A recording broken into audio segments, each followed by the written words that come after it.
Alright, so ladies and gentlemen, for those of you who are watching right now, we are currently getting the race lobby set up.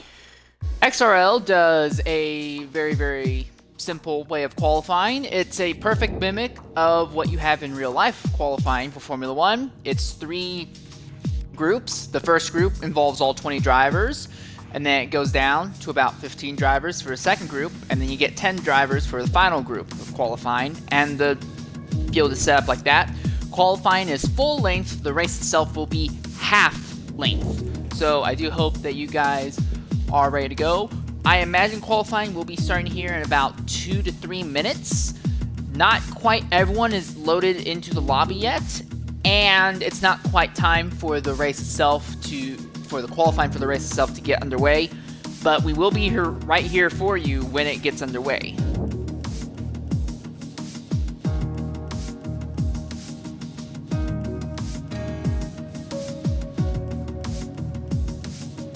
Also want to give a shout out to the guys at Extreme Racing League. I personally have not affiliated with them directly. However, they've been nice enough to let me go ahead and do broadcasting for them.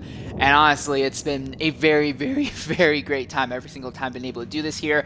It looks more likely that I'll be the only one in the broadcast booth today. So there may be some longer pauses when it comes to broadcasting commentating today.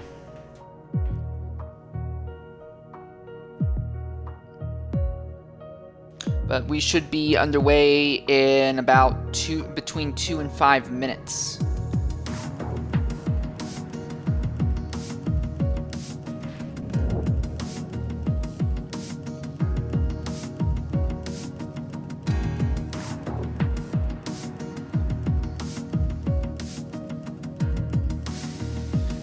Today's race will be at the China circuit.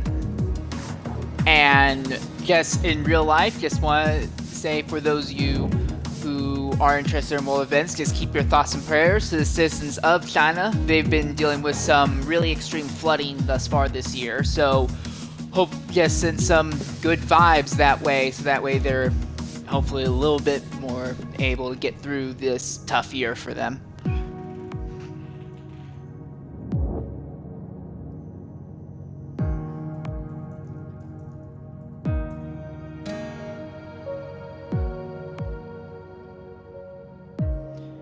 So the Shanghai International Circuit is the circuit we're going to be going to, and it's been used since 2004 for Formula 1, although I believe this year it's being skipped completely. Last I heard, which was like about a month before this season of F1 started in real life, there was talks of pushing it off really, really late.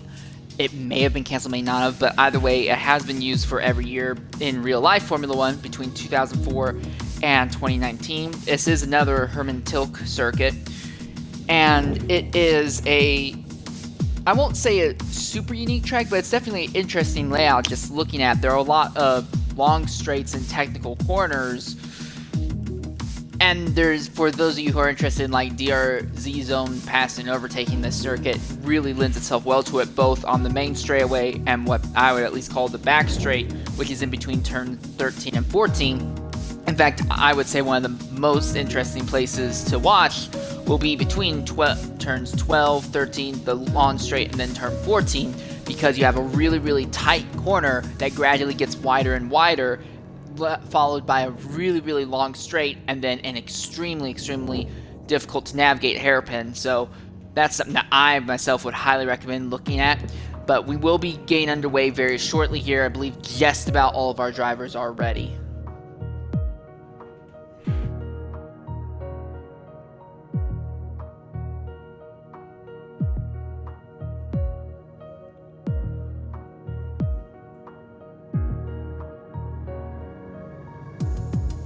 Almost all of our drivers are ready.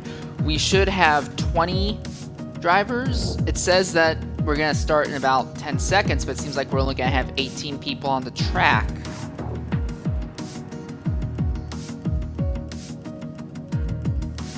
But we will be right here for it.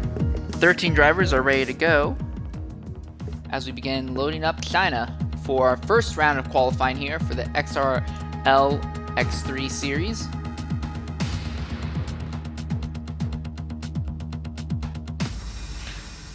Also running concurrent to this on the Extremer League's Twitch is the XRL X1 series, where they're doing the exact same race as well, but this is the X3 series here.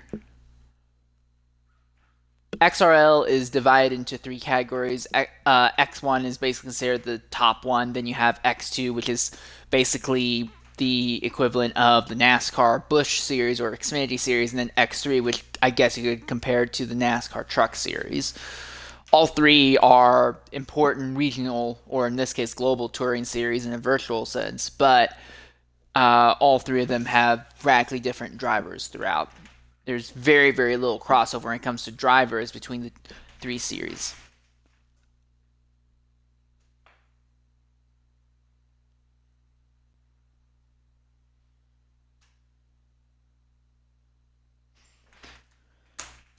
And our screen's gone black for just a second as the circuit properly loads itself up. And here we are. 18 drivers are here on the circuit.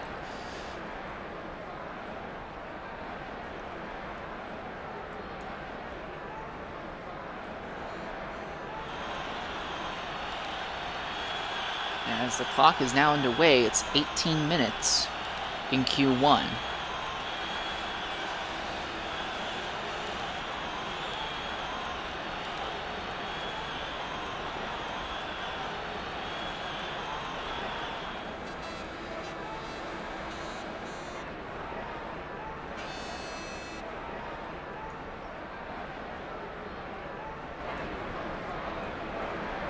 No one seems to have stepped out yet onto the circuit.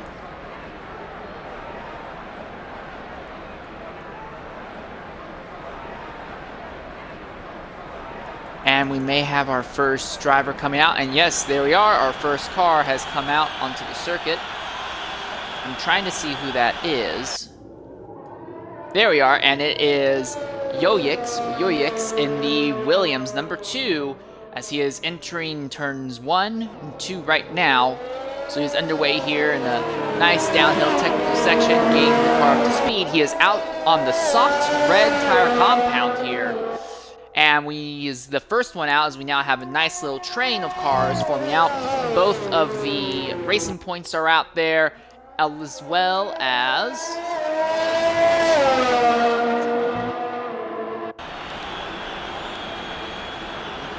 It's been a little while since I've done a one game, so my familiarity with you guys is going to be a little lacking.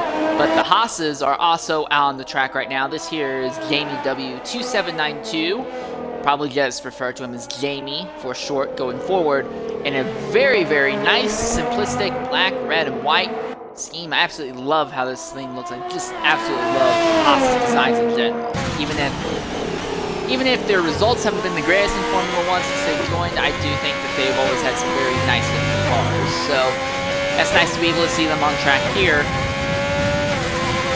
About half of the field is now out on the circuit, and we're now going to follow with XRL Mon as he is filing his way off of the circuit in the Petronas Mercedes, which have gone to an all-black livery this year.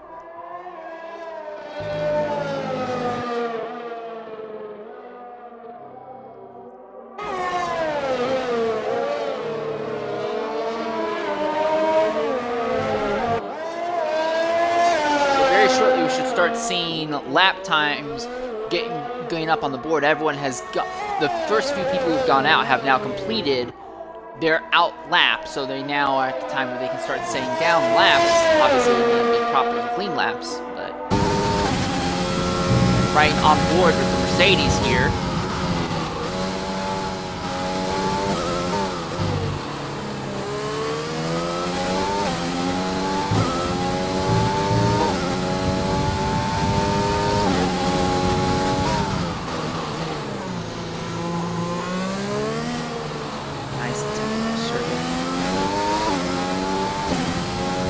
This is where I was talking about as you come out full bore out of that corner as it gets gradually wider and faster, and then you open up with a nice long straightaway. Absolutely amazing place to maximize your DRS ability. You can see the Mercedes here already taking the 8th gear, and then hard braking zone into the hairpin. And with how long these cars are from nose to tail, it makes it very, very difficult to navigate through such tight corners. So it'll be very interesting. All it would take is somebody with a good Max Verstappen-esque sense of how to do things to start making some crazy moves through there. as the Mercedes now goes back around turns 1 and 2 here. So our first lap time of the day is out, and that is by Yoyix here. He has a 132.438 on the softs, and now he has just been knocked off the top by Wavy E. And they got knocked off by Hazel. So once again, we see it before and we see it again. Mercedes engines seem to be going up to the top once more. The powertrain seem to be working very well. Hazel with a 131.191 on softs. Right now we have 2 drivers who are on medium compound tires, but they're still in the pits. Those are XRL Zola and XRL Whippy. At the moment, the gap between the top 5 people who have all set their times thus far very, very wide, about 3.5 seconds between Jamie and Hazel. I anticipate we'll see those gaps shrink up a little bit as we go forward. And there we are. We have Retroxy, who also made a nice little name of himself last year in X3. He's running around with a 132.614, so both of the Mercedes-powered Force India's racing points are off to a pretty respectable start. Retro seems to be a little bit farther off of Hazel at the moment, but that can change. And now another driver has hit the 131 mark, and that is XRL Eurydicia in the 131.849. Now he gets knocked down to third as Hazel gets knocked off the top, and his teammate XRL Mon in the black Petronas Mercedes number 29 goes up, and there is a car that's off the circuit right there. It looked like it was one of the Haas's, but I couldn't figure out what happened to him. Looks like he's back underway already as the Renaults are now starting to come onto the track here. Devil's already set his time with the 133.919, and Blake is on his outlap at the moment.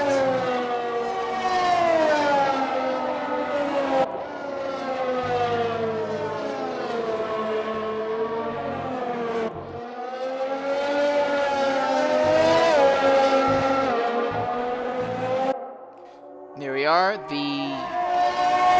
like the other Mercedes is going to pull aside so that way the number 29 here can go ahead and not be hindered. Decent sportsmanship there.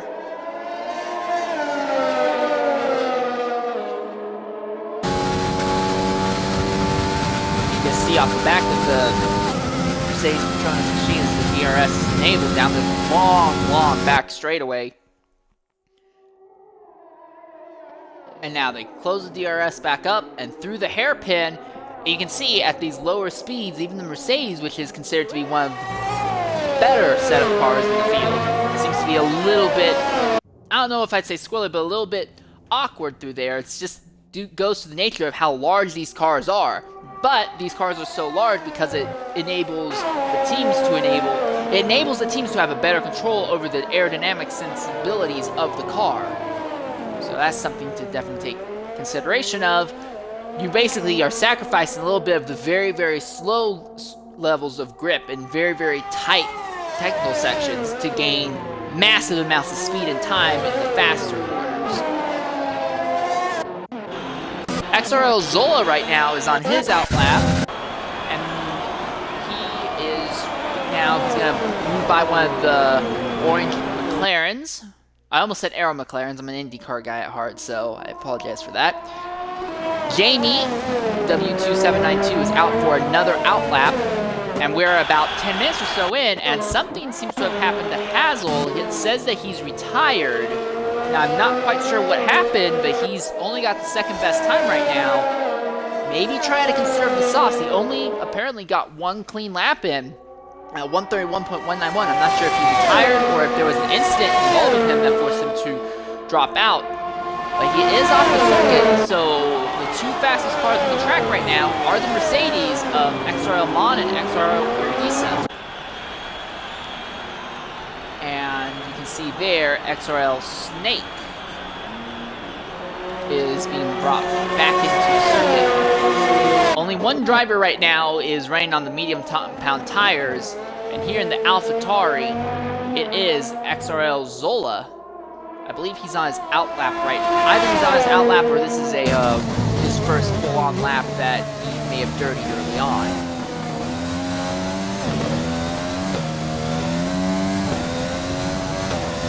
laps for our first and third fastest drivers, and we have about 9 minutes left in the section right now. DRS is enabled.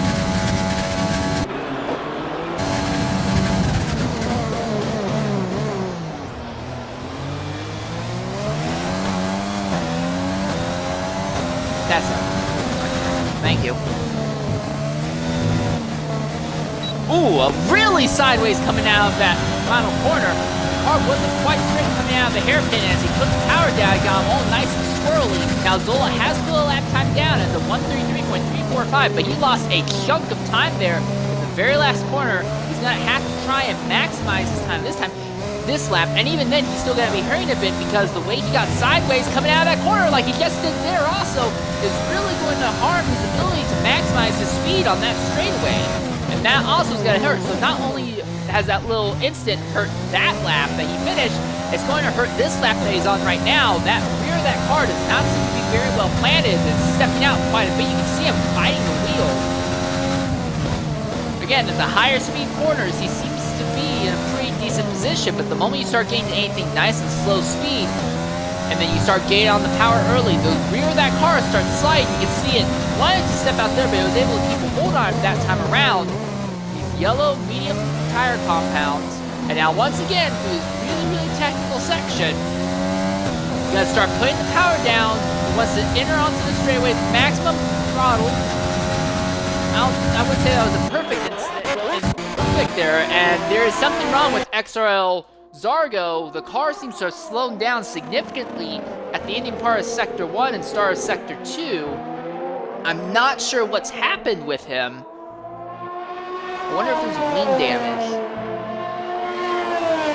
No, the car seems to be fine, but for a time at least it seemed like there was something wrong with that car. Two Ferraris are now out on the track, and the entire circuit has gone red for a moment. And there you are, XRL Whippy is the cause of an incident at the end of Sector 2, entering Sector 3, as the Red Bull has gotten off the circuit. He is getting back underway though, he's moving again, and I don't see any damage to the car at the moment. It's not to say nothing happened, but I don't see anything right now. But we're at 6.5 minutes left in the session, and of the 18 drivers that started, 5 of them have yet to put down lap times. That is XRL Blake, XRL Whippy, XRL Turbo, XRL Jono, and XRL Whippy. Whippy was the one who had that little off excursion at the end of Sector 2 and start of Sector 3. So he's gonna really have to make things work. XRL Giorno, it says, has not even made a single lap yet. Blake, at least, is on an out lap there in the yellow Renault. So he will be saying, assuming he doesn't make any mistakes, he will be saying a lap time sooner rather than later.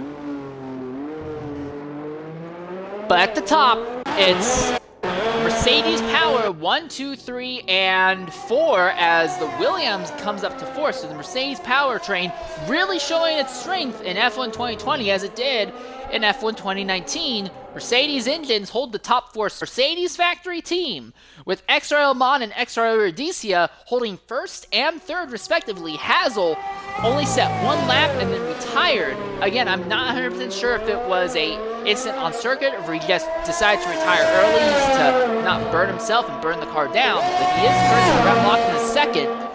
Now the gap between Gusty here and the Williams and Snake is only about 17 thousandths. If Snake could get out there and put down a real nice flyer, he might be able to get up to 4th, but the gap between 3rd and 4th at the time is almost half a second. It's looking like it might end up being another smashing day for the Mercedes engines in qualifying, but we've seen before and we've seen it again as the Williams gets a little wide and dips the tires to the grass. We've seen before and we've seen again that just having a really, really good qualifying setup may not mean anything if your results in the race itself and your consistency in the race itself is not there. There's been so many races where the Mercedes has had top 4, top 5, top 6 when it comes to their engines and ended up being assailed and brought senseless just by everyone else smacking the crap out of them in pure race pace and capitalizing on their mistakes. Blake is out there right now. I believe he's trying to finish a lap, and you can really see how jank that car feels through some of the more technical corners there. China is a very, very difficult track to get right because of the way it's laid out. This was built in the early 2000s, and back in those days, the Formula 1 cars were a lot smaller. You had a lot less downforce and a lot more powerful engines. What that enabled is, again, the Renault just is really having a lot of trouble staying on the circuit. But what that means is that the track was built with the sensibility of those V10 and V8 engine cars in mind. And as the cars have gotten significantly larger from nose to tail, and the amount of downforce has significantly increased, the tire compounds have gone through significant changes, everything has altered, and XRL Gusty has now retired from the section. Now there is possibly still time for Snake, who is on his outlap now, to go and jump over Gusty. But at the moment, it's Mercedes at the top, and there are still 5 drivers who have yet to put down a lap. Blake is coming down here now, and we'll see if maybe he'll be able to put down a lap here in that Renault coming down the line. XRL Blake. No time still, so he's going to have to complete another lap before he can put down a lap time. XRL Cookie is now coming onto the track. There's less than 3 minutes on the clock. Here's XRL Turbo, who's a little bit farther down the line. He's on his outlap as well, and he's about to enter this long straight once more. And that was, I don't know who that was. It looked like one of the Williams had pulled off for a moment there. I'm having trouble finding who it was, Sam. XRL Dono here, and the McLaren is coming down the long straight as well. This is gonna be where it comes down, folks. They're under the DRS right now in about 15 seconds. We'll see if he'll be able to put down a lap or not. XRL Blake is on his lap. A little bit of a lockup there from Dono on the right front. Now entering the final corner. Ooh, in the rear of that car, really snappy coming out of there, but he's on the DRS. And XRL Dono will pull that time down, but it's only a 1:35.622. XRL Zola has dropped out. He has retired from the event, and he's only 11th right now. Blake, Cookie, Turbo, and Whippy all still have yet to put lap times down, and the clock is ticking fast, 1 minute 45 seconds, and when a lap here is only about 1:35 at the slowest, that might not be very good for some of these drivers here. Following XRL Blake as he's coming to the final corner. The rear of the car really sideways on him. He has to run extremely wide to save it. And at the line, XRL Blake, another lap that will not get counted. He needs to be perfect this time around. He doesn't have this. He's not. And he seems to be really, really off in turns 1 and 2 right now. The car does not seem to be working very well for him at all at the moment. Here's XRL Cookie, who is now on his first flying lap. And here's XRL Turbo. He's on the back straightaway now. He's got DRS in the car ahead, and now Whippy is going to move over for a moment. Whippy seems to not be in a position to put down a lap time yet. Here comes Turbo into the second to last car. This really, really difficult hairpin. The car twitching a little bit in the front. He starts putting the power down, and now into this technical, difficult turn 3. He whips it around. He's able to keep the rear of the car underneath. And as the DRS is enabled, he comes out to the line. Yes, XRL Turbo is still timed down 1:33.658. So good job. There are now only 3 drivers who have not put down times, but there's less than 30 seconds left in the session. XRL Blake is still trying to make something happen. Cookie is still trying to make something happen as well. And Whippy is still not able to do it. Blake and Cookie are both in a position where we're going to find out if they're going to have good lap times very shortly. Blake is on this back straightaway here. There is 10 seconds left in Q1. XRL Dorno has retired from the session. It seems like he is basically admitted that he will not make it into Q2. Very difficult for that McLaren team. And Dono runs extremely wide. Bill so wide that he ends up getting down the power and spits himself into the grass. That may have dirtied his lap enough. And Blake is retiring. Blake is going to retire from the session without setting a lap. And here we are. XRL Cookie has done it. He's set a lap in 11th with the 1:33.092. Blake has retired. There's only 2 minutes and 30 seconds left in the session, and XRL Whippy still has yet to put his own time down.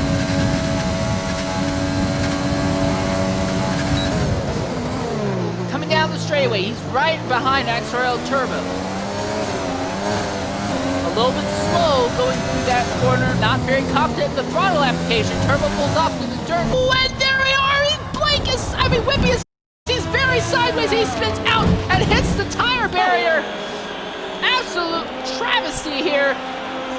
looks like Whippy might not even be able to set a single lap clean. That's going to ruin not only that lap, I think this lap as well. I think that's it for Blake. I think Whippy will officially set the lap at 148.590, but that is not boding well for the Red Bull Honda. Last of everyone who put time down, and then even worse, XRL Blake, who retired into the pits and was not able to set any lap time down at all. So absolute madness here in Chinese qualifying round 1. Everyone right now is just circling around, and they will be merging back into the pits relatively shortly, I imagine, to follow XRL Cookie here. Well, no, he's going to stay out. He has received the checkered flag, though, so he's not going to be able to put down more laps. Oh, and XRL Cargo, while I was busy focusing, Cargo was able to put down a nice time. He was able to break up the Mercedes top 4. He was able to slot himself in the 4th. So congratulations on that part, 132.235, but that's still almost a half-second gap between the two factory Mercedes of XRL Mon and XRL Iridisa, and then the Mercedes-powered Forsen Racing Point that Hazel is in. And then while Hazel was there in second, you have Retroxy, who's in 10th right now. Although he set down more laps, nothing even close to comparison. So power-wise in this track, you have two massive straights. You definitely want engine power, and I imagine that there's really good engine power wrapped up in those Mercedes power plants here. As the session has come to a close, and of the 18 drivers who started the session, only 17 were able to put down lap times. And of those 17, there was a lot of chaos throughout. And there you are. There's your top 14 drivers, and they will move on to qualifying 2. Alfa Romeo, not the main Ferrari team, but a Ferrari customer team, was able to move up into 4th. So, but still, 4 of the top 5 are all Mercedes-powered cars. Then you got Renault McLaren there in 6th. So it's going to definitely be an interesting one, as we're now starting up qualifying 2 here at China. Slightly shorter time for this session. It says only 3 laps. Oh, there we are. There we are. 15 minutes for 15 drivers here. And we'll be very interested to see who's actually going to be the first one to go for it or not.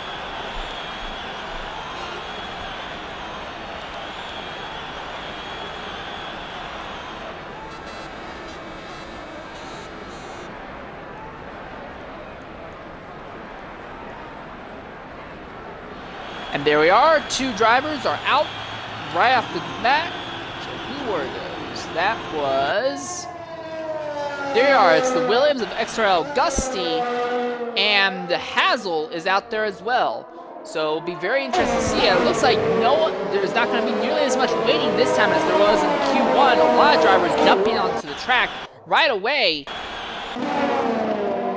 You can see here Zola and the AlphaTauri is out there. Retrixie is now coming out. He's got one of the Ferraris, number 61 there behind him. There's the Haas number 28. He's out as he touches the dirt. XRL Devil's already on the circuit. XRL Mon has not left the circuit quite yet. Here's Electra Fritz. Yes, and the other AlphaTauri, he's out on the circuit. Snake is just ahead of him. Wave E is not left though, and here's XRL Turbo and XRL Cargo are all out. So we have only about 3 cars who are still on the pit lane at the moment.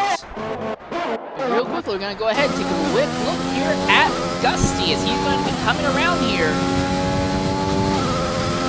Entering onto this nice long back straightaway once more. DRS is enabled. 200, 150, 150. And he locks up the tires, especially that right front going to that hairpin. And here we are, this for his initial lap. He's around that final corner. Nice, relatively good control over the back of the car, and he's gone. He's put his first lap down officially. Meanwhile, the two Mercedes of XRL Iridisa and XRL UAX have both come onto the circuit, and then number 14 and number...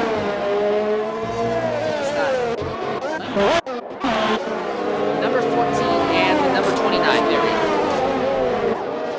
So almost everyone is on the track now. Looks like the final Ferrari is starting to come out here, so there's only one driver, I believe it's Wavy E, who has not come onto the circuit yet. One driver is trying out the medium tire compound. Iridisa here is in the medium tire compound at the moment. He's going to pull over for just a moment. Retro is in the medium compounds. Jamie's on the medium compounds. Mon is on the medium compounds, and something has happened with Retro. He has actually gone off circuit here. He's back on the way once more, and the yellow flag that was in Sector 1 is off, but he goes into the dirt again. Around another yellow flag sector, and there's another one here, and that's Iridisa. Iridisa seems to have pulled over for some reason into Sector 2, start Sector 3. He's going to run extremely wide, so he's not holding up any other drivers. Just keeping these cars on the track seems to be more of the issue than anything else here.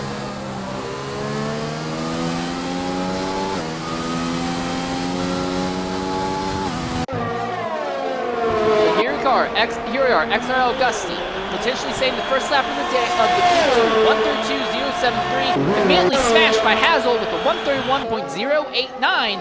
Now, if you remember, Hazel in Q1 went set up one real fast Boehner lap early on, enough to give him second, and then he retired very early as well, as there seems to be a yellow flag there in Sector 3, but it looks like it's already being cleared up.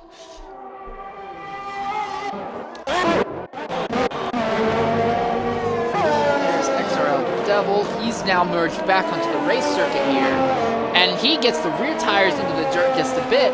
So the very technical, challenging nature of this course is catching drivers out already. That adds to the fact there's a lot of subtle uphill and downhill elevation changes throughout.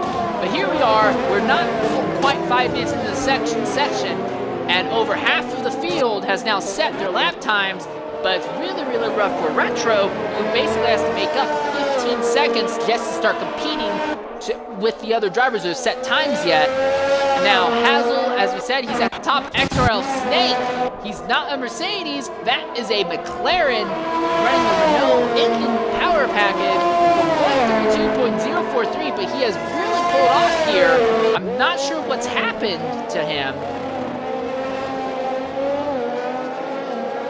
Nothing seems to be wrong with the car, but it looks like he may have pulled over to enable other drivers to have cleaner track. He is currently a full second, almost a full second off of Hazel, and now XRL Augusti is going to leapfrog him. And now here comes the Mercedes power plant starting to wake up. Williams is now there in 7.82, and now here comes the factory Mercedes, XRL Mon 131.776. Neither of them have topped Hazel yet, but Mon set that time in those yellow, harder, medium compounds. So that's extremely interesting, to say the least. As yellow flags keep popping up all across the sectors, now a whole host of drivers have all decided to jump into the pits, probably to swap over to softer compounds or just get new compounds on the tires in general. There are only 3 drivers yet who have to put down a good time, but the real trouble, as we said earlier, is Retro. And no, Retro has set his time, 133.287, so Retro is now up the order just a little bit, 10th, and he's off into the dirt. He's going to run extremely wide there through turns 2 and 3, struggling to keep that car on the circuit.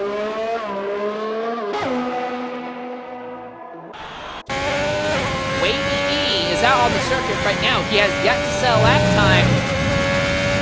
But running down this nice long back straightaway here, this Yankees Dance, XRL Devil and XRL Zola also have yet to set their time.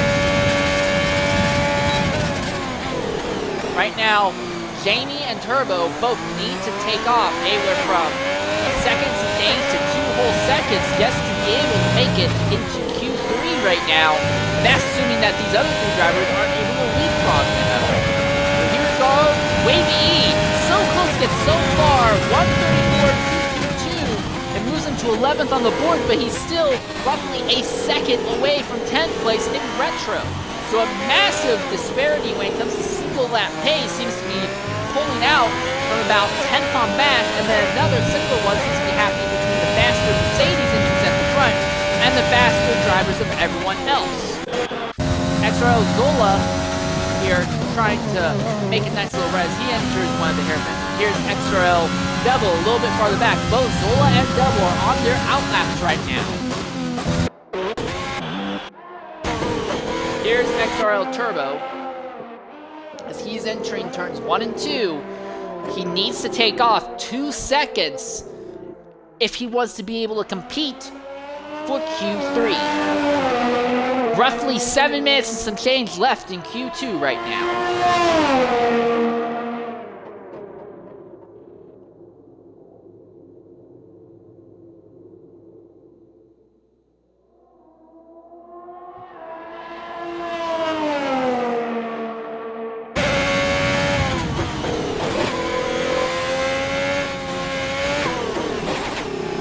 Teammate XRL Cargo is on another outlap right now. Cargo is solidly locked in 9th right now.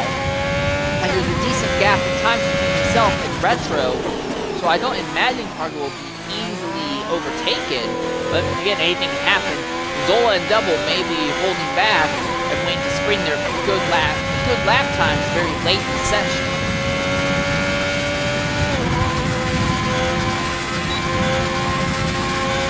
DRS open.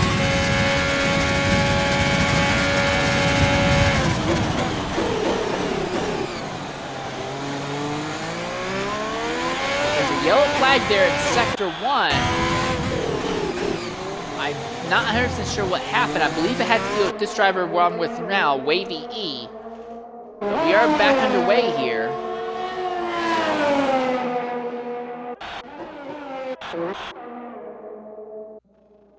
And XRL Cargo, here he is on the straight. Power down, full bore. Meanwhile, Turbo, he's at that 135, and XRL Snake has retired from the session. As there's a yellow flag there in Sector 3, it seems to be gone already.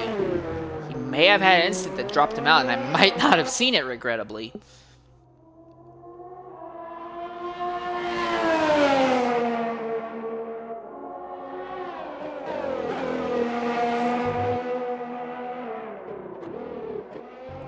Another yellow flag in the 3rd sector.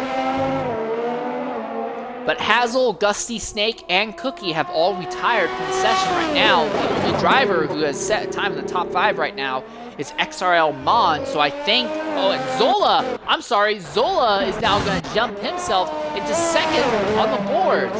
So congratulations to XRL Zola there in that AlphaTauri power plant. We've seen the Mercedes being strong with the Ferrari power plant having a little bit of fight with them. This is the first time we've seen a Honda fighting in the top 3.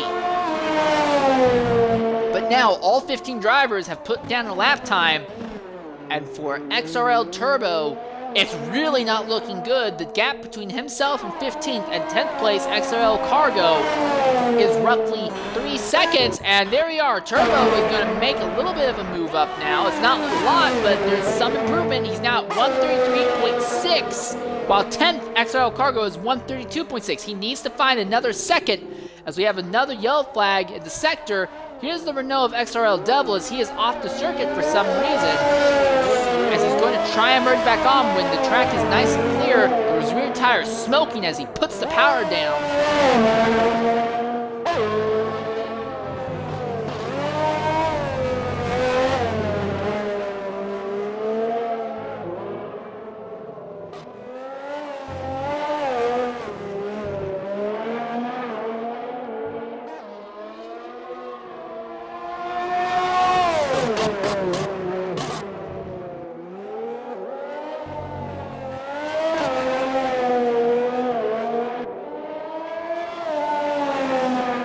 Jamie, who is last right now on the board, 134.5, he is on his outlap here, along with 3 other drivers, Wavy E, Retro, who has dropped out of the top 10, and Electrifrizz. And another yellow flag there in the Sector 1 leading into Sector 2 area.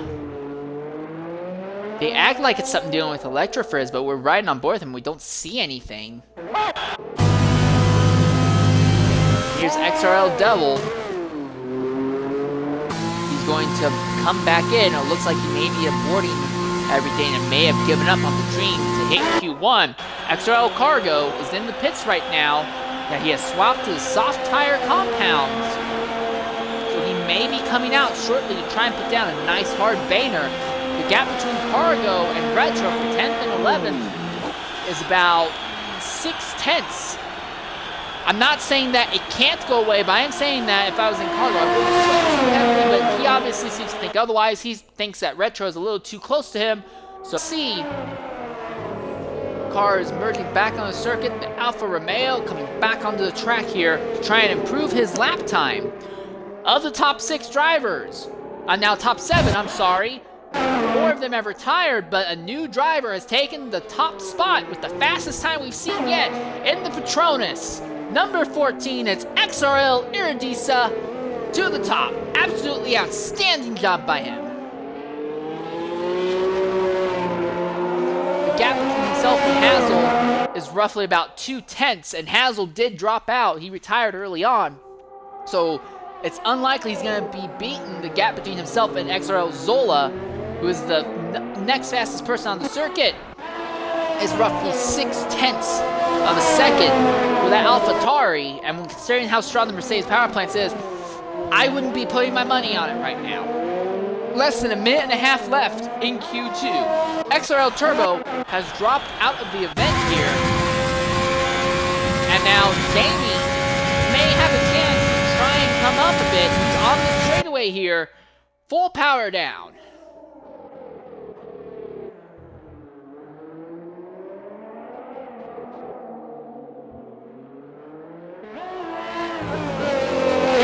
Final corner.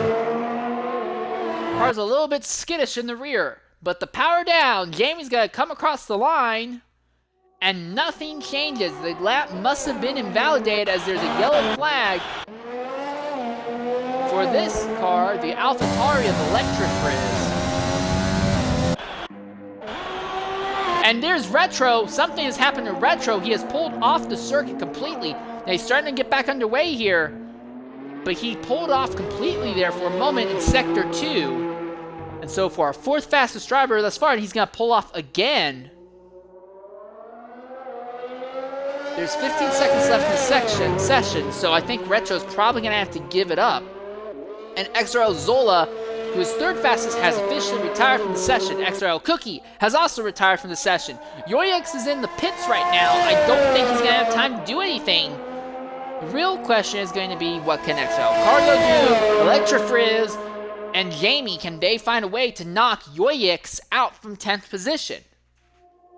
As Iridisa has finished up, here's Wavy E, as he's going through Sector 2 right now.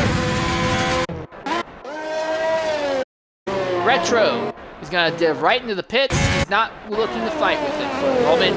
And here's Jamie entering the second to last corner, that really, really difficult hairpin. Power down, coming down this nice short little straight, trying to set up perfectly for the final corner. Into the grass just a bit, but he keeps it relatively straight. And at the line, Jamie jumps up to 13th. That's not going to be enough. And meanwhile, behind them, XRL Cargo is going to go and knock Yoyix out of the top 10. Cookie drops to 10th in addition.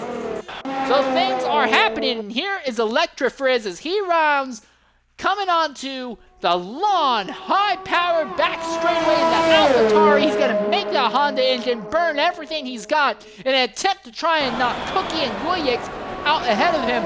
He sees what he needs to get. It's 10th place at least. Can he get it? Coming down to the final corner now. The power is down. It's a difficult technical section.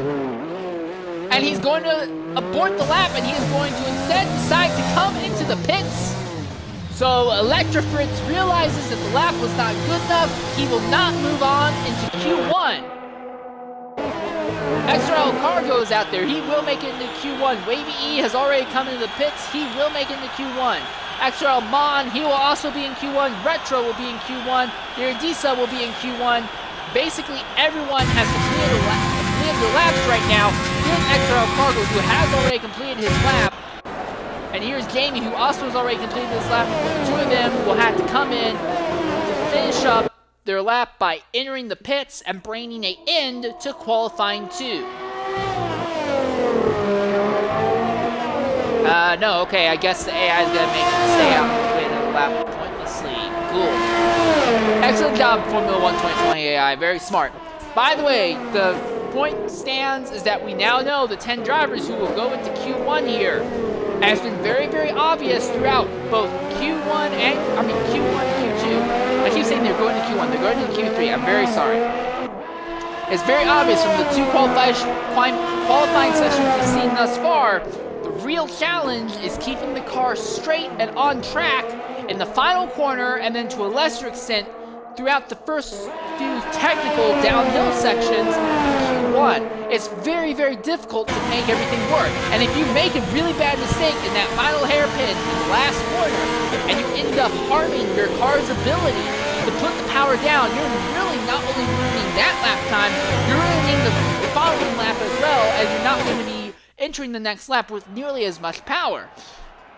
So qualifying 2 will officially end in about 25 seconds. So XRL Iridisa, Hazel, XRL Zola, Retro, XRL Mon, XRL Gusty, XRL Snake, Wavy E, XRL Cargo, and XRL Cookie will all make it in. And once again, outstanding move by Mercedes. Of the 6 Mercedes-powered cars, 5 of them will go into Q1. And of those, all 5 of them were in the top 6 spots, and only one other engine manufacturer, and that's Honda and the AlphaTauri, was able to put down anything significant to challenge them. So Mercedes' power plant strength is very obvious over single lap pace.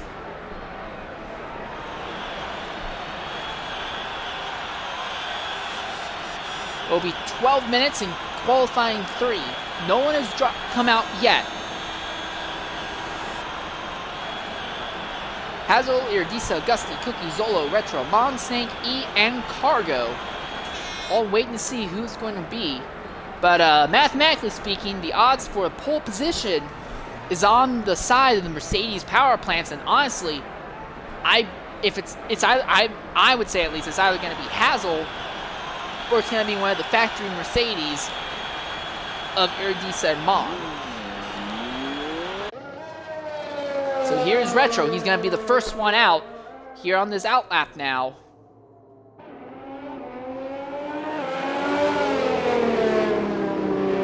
Everyone's on the soft compounds for the moment. As Wavy is also on his outlap. Now Zola is as well. Mon is out on his outlap.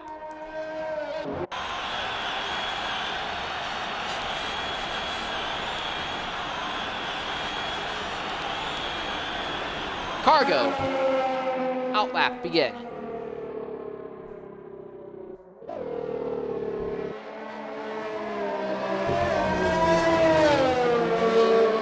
Now Gusty is out.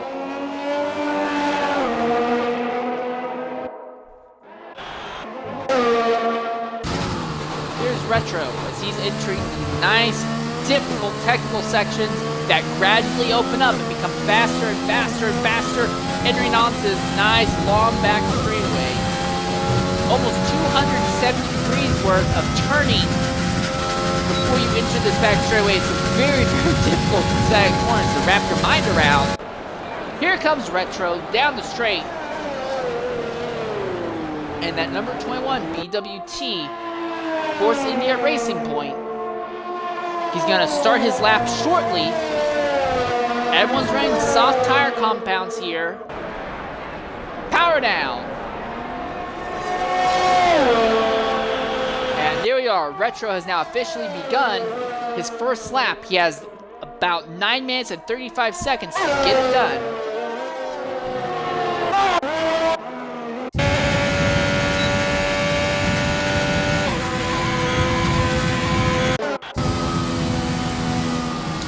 Gusty is just there a little bit behind XRL Cargo.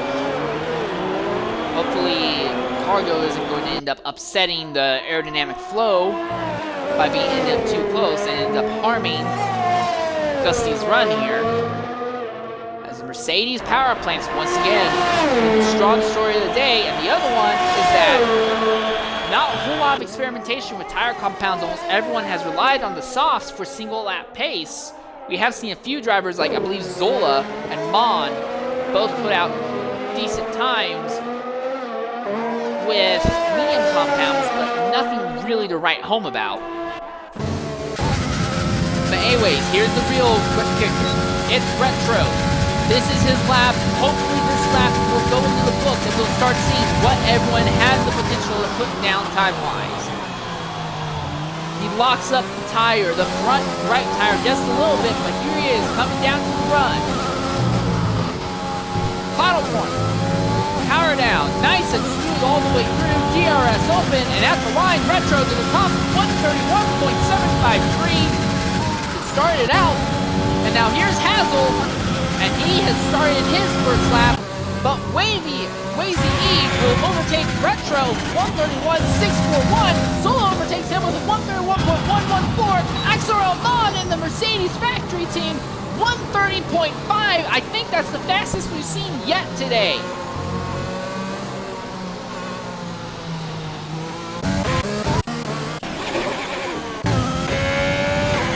Comes XRL Cargo. He's going to round that final corner, power down. He ran a little bit wide there, and Cargo's going to go to the fifth, 132.516. XRL Dusty now goes to third, 131.388. Now here comes XRL Iridisa as he enters the hairpin. Power down. And there's a yellow flag there in sector 3, and I believe that's for XRL Cookie. Seems to be a little slow. Not going to matter to Iridisa, who has been one of the fastest, strongest drivers all session long by the line, and he is now starting his first lap, it seems. Snake jumps into 6th, 131.999, and here's Cookie. He's going to start his lap officially. Again, the yellow flag there on sector 3, but I don't see anything on the map that would indicate something's gone wrong. Here's Hazel. He's a little bit wide out of the final corner, but his lap is going to go into the books fourth, 131.530. And Mon seems to be a little bit struggling there, coming out of the second to last corner. He's on the run down. There's no one behind him, but he might want to pull in and get this issue figured out. The engine doesn't seem very happy when he put the power down there.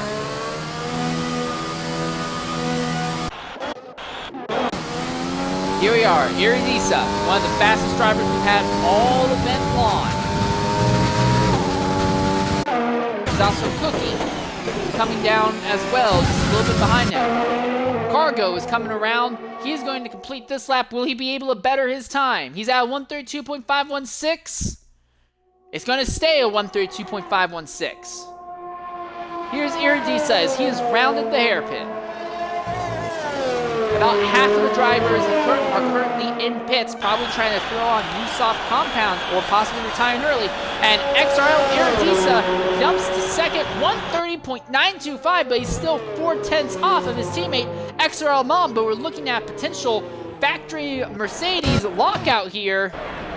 And here's XRL Cookie coming to the line in that Ferrari. The time is not valid. He has 5 minutes and 12 seconds to put another lap time down. Here comes Hazel now. He's going to go ahead and jump into the pit lane.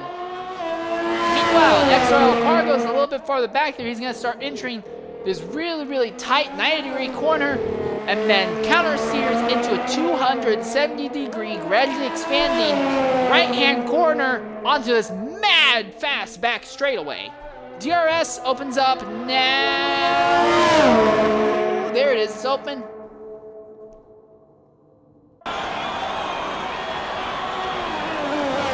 Number 96, Alfa Romeo, brings it down, cuts the hairpin on the inside just a little bit. Power down. The final corner, he's going to abort it. Meanwhile, here is XRL Cookie, who's the only driver yet to have set down a valid lap. But ahead of him, it's XRL Iridisa. He wants to see if maybe he can improve on his lap time. No, I take that back. He's not going to jump in. He may think 10th is, second is good enough. But here we are. Will Cookie be able to put down a clean lap?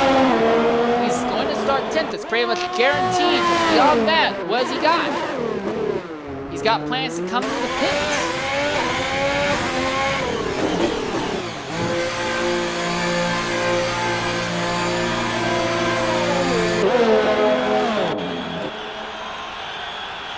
Nearly hits XRL Iridisa's car as he jumped into the pit lane there.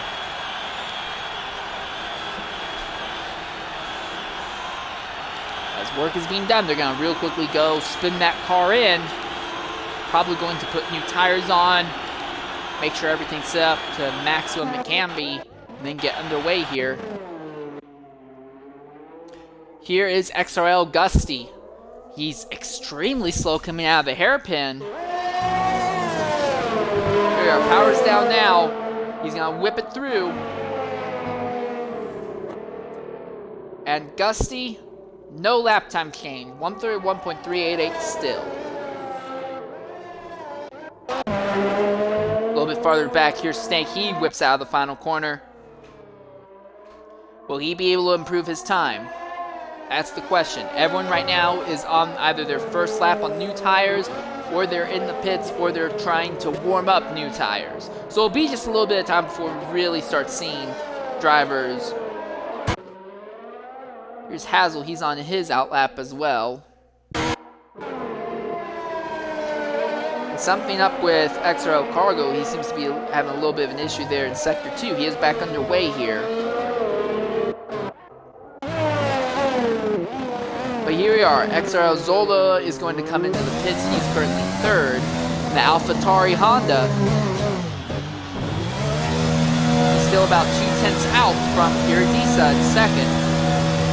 As you can see, one of the other Mercedes machines coming out ahead of him. Here's the Haas of Wavy E. He's going to hold that inside. He's not pushing for any means. He wants to let the other car of XRL Gusty and the Williams go through, set down a nice good time. Cargo's going to do the exact same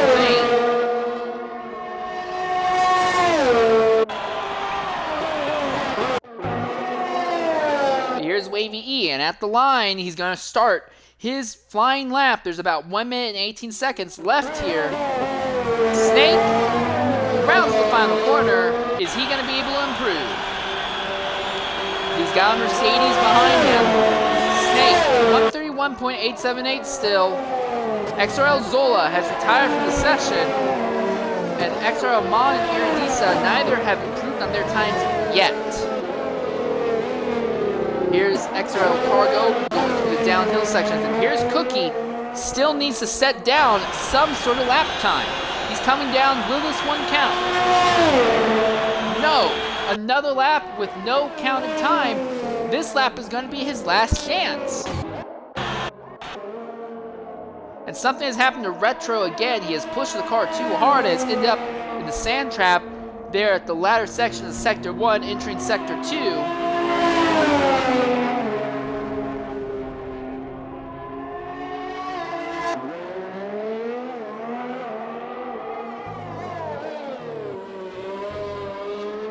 And the car goes out and comes back. Okay, that was weird.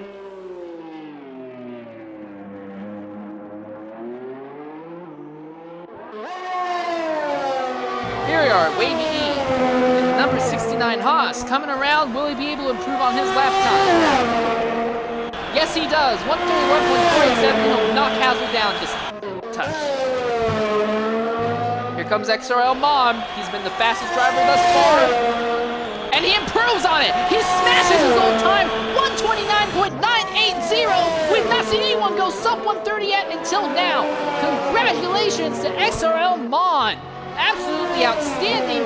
And the Mercedes power plant and the Mercedes team in general are all putting in some heavy work. Once again, Cookie. This is his last chance. Will he be able to actually set down a full lap time? Yes, he does. He moves up to 9.215.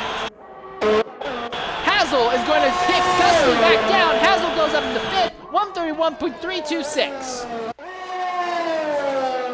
Retro I don't really think his lap time is really going to matter, considering he had that really, really lazy spin there entering Sector 2. In fact, he's going to go ahead and bring it into the pits.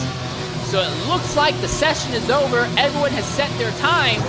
Mercedes locked out the front two again, the top row again. And not only did they lock out the top two, they're basically in another zip code. And even between them, the difference between Mon and Eridisa is a whole nother zip code between them as well. Almost a full second between Mon and Eridisa at the top. Outright amazing.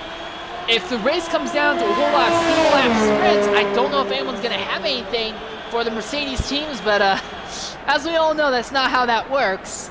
This isn't Monaco. The race is not won on qualifying. It's going to be very interesting to see here. As our session has ended, Mercedes, first and second, Mercedes power plants again take 5 of the top 6 spots. And congratulations to XRL Zola and the AlphaTauri Honda power plant bringing it home third. That really seems to be Honda's only significant showing. Everything else is either a Renault engine or Mercedes or Ferrari engine. So there's at least one decent bullet in the chamber for the Honda power plant here. And now we're going to start preparing for the race itself shortly in earnest. But a very, very impressive qualifying session. But most of the time it's been set in softs in very, very short 1 to 3 lap bursts. Now the question is going to be tire compounds for the race. What will be preferred?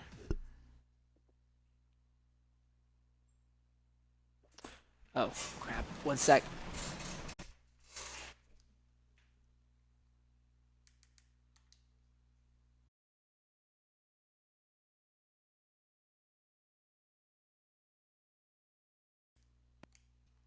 Sorry about that. There was a bit of a thing I wanted to try and take care of, a little technical issue. I wasn't aware it was going on.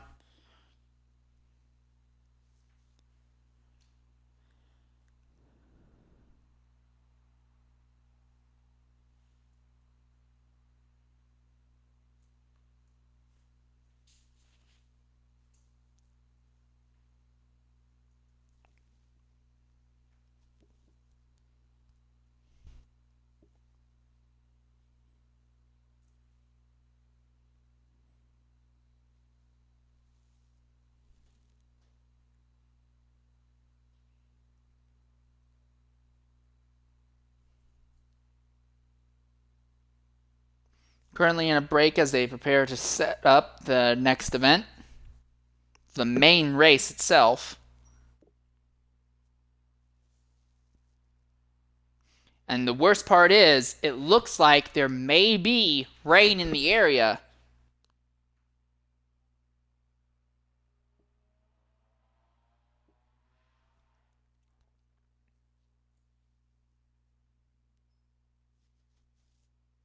So rain here in China, looking to be a difficult event.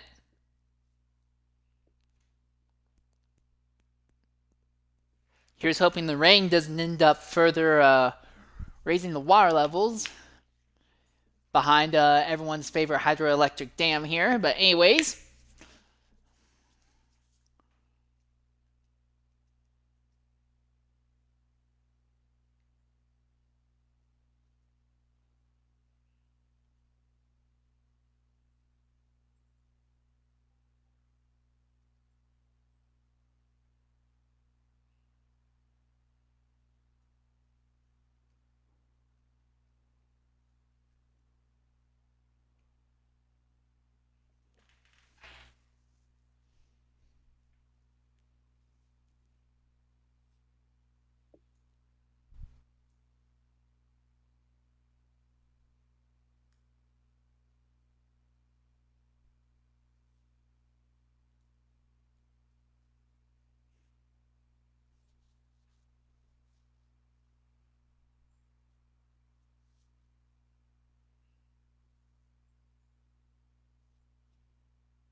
Standing by right now before we can get underway for the the main event for X3, the X3 race itself.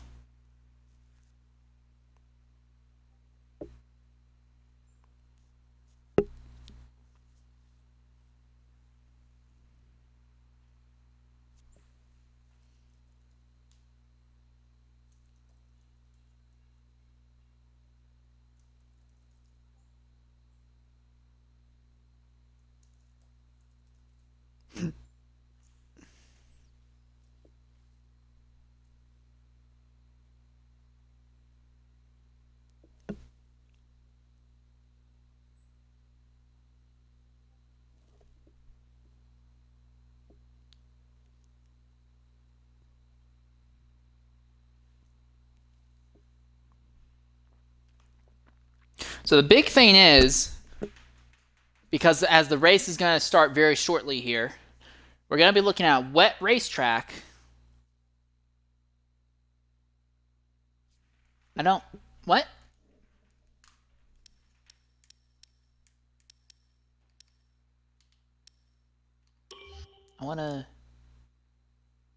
That's not what I want. I want to watch. I want to spectate. It looks like XRL Whippy is going to start on full wets, but the entire rest of the field will be starting on intermediates. So, possible big brain moves there by XRL Whippy here.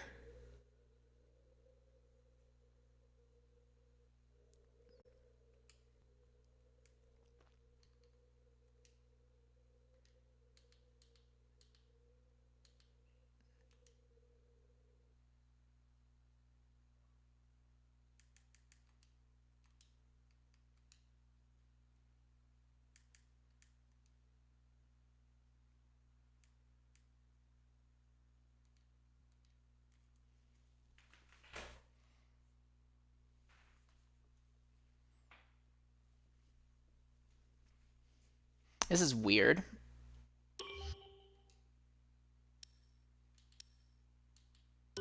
No, I want to... I'm sorry, guys. This is my first time broadcasting on F1 2020, so I'm not 100% sure. 1 second. Sorry about that.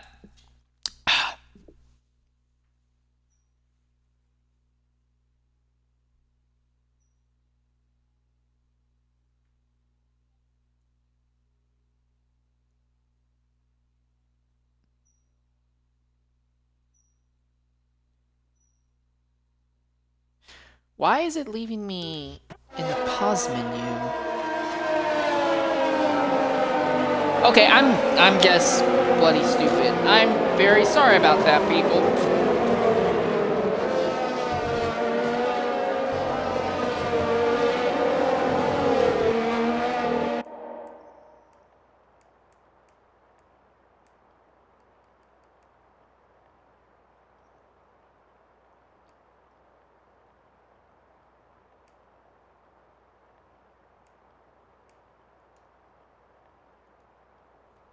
All right, everyone's forming up here.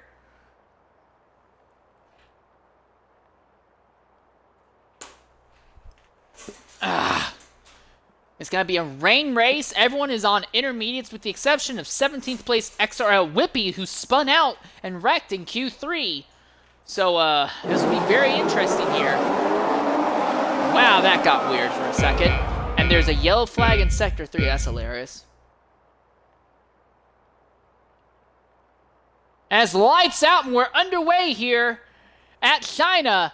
And right off the bat, Mercedes 3 wide there at the front, and now Hasl's gonna pull out real briefly there.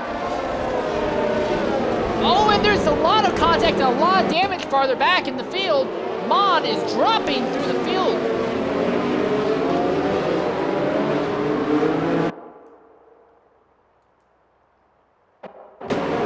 And Snake has already dropped out of the event, so he's knocked out. And here's XRL Devil as well. And that car does not seem to be in a very good position either.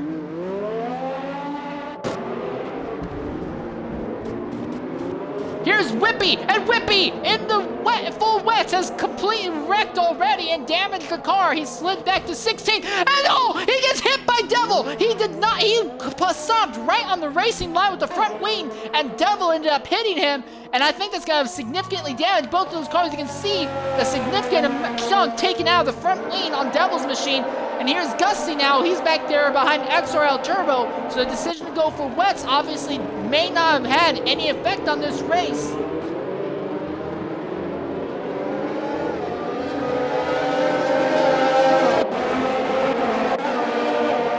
Well, a little bit farther up.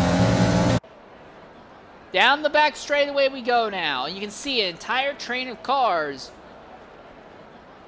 XRL Mon has a 5-second penalty now.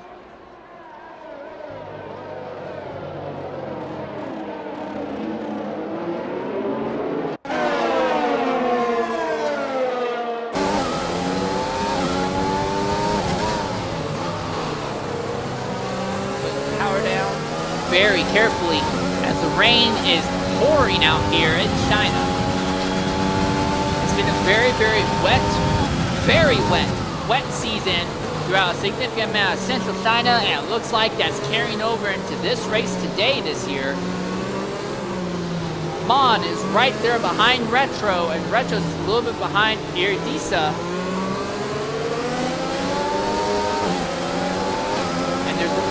Most of the people at the very back of the field have all come in for a pit.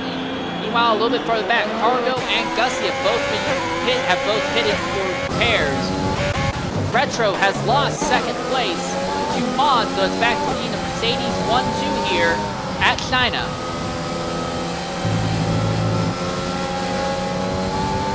As everyone is on the intermediate tire compound.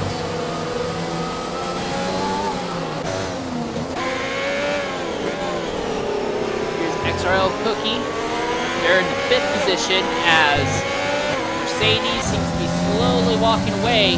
Now here's Zola AlphaTauri. He's currently in the 4th position. It's a little bit behind Retro.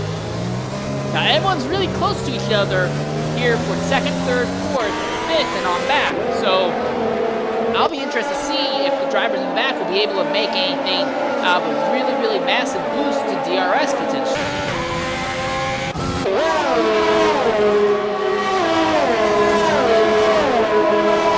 DRS typically doesn't open up until the 3rd lap of the event, so obviously it's not here yet.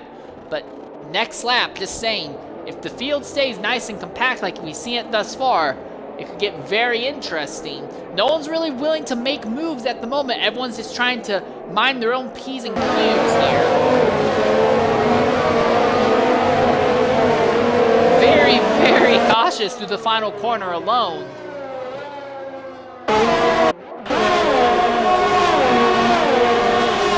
You can see almost a true train has developed between Retro and 3rd, all the way back to El Yoyex and Turbo in 12th and 13th.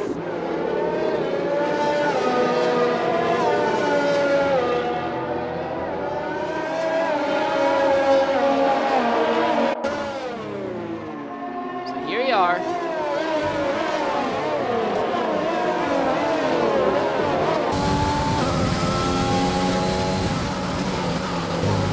You can really see the Truly train right there, that little angle there. And the big issue, it's not really that Retro's really slow. Because yes, he does seem to be slow compared to those super-powered Mercedes. But that doesn't seem to be changing the fact that because it's wet, no one's willing to make any moves. So as the gap between 2nd and 3rd continues to open up here. 1 second. And we're getting word that there's likely going to be a lobby restart here. That the start of the race was considered too chaotic, I'm guessing, so they may be doing a full-on lobby restart. That's the word I'm getting right now from XRL Zola.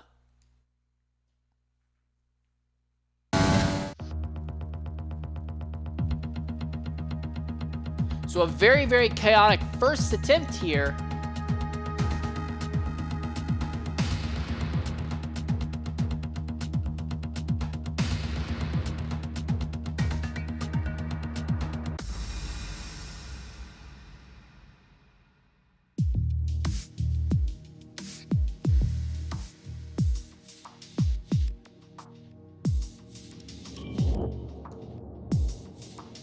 not everyone is here yet.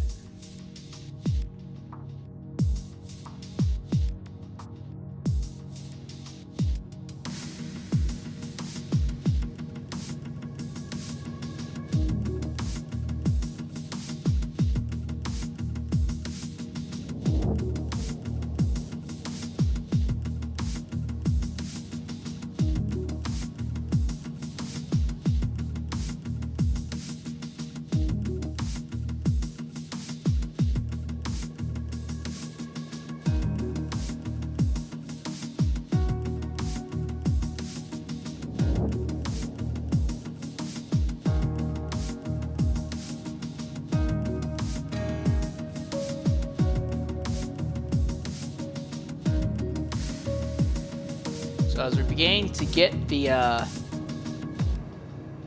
race restarted completely,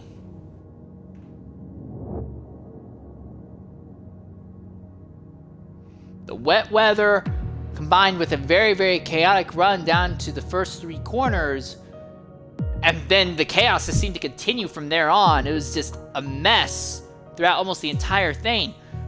But for those of you who have stuck with us since the very start of the broadcast, I want to thank you.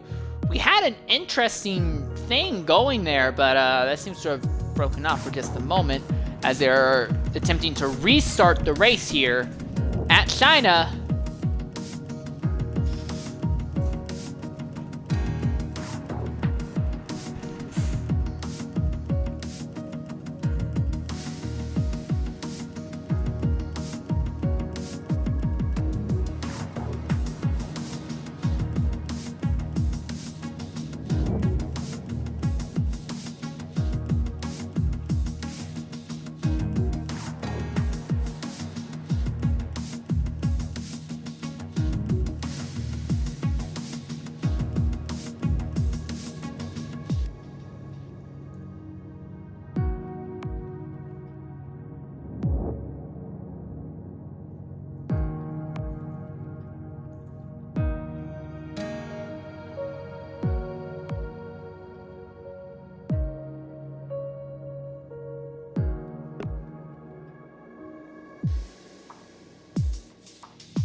So we're getting word that was technical issues, that people got kicked and then brought back in afterwards, which would have obviously made things very, very awkward when it came to their grid positioning.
Alright, we're going to be underway very shortly here. Hopefully this time we don't have the issue with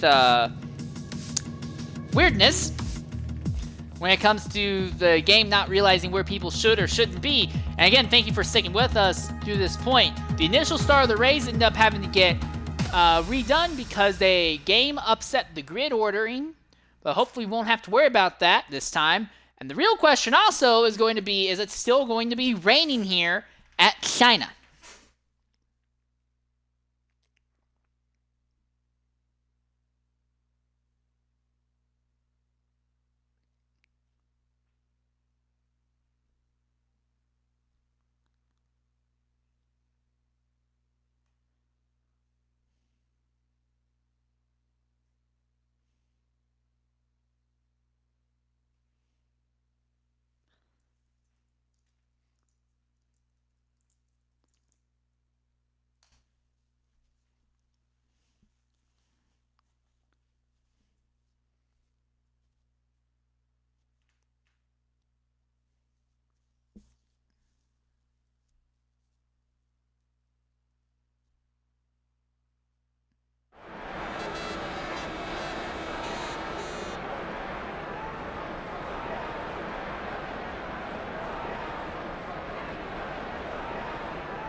So we're still waiting on players for the moment.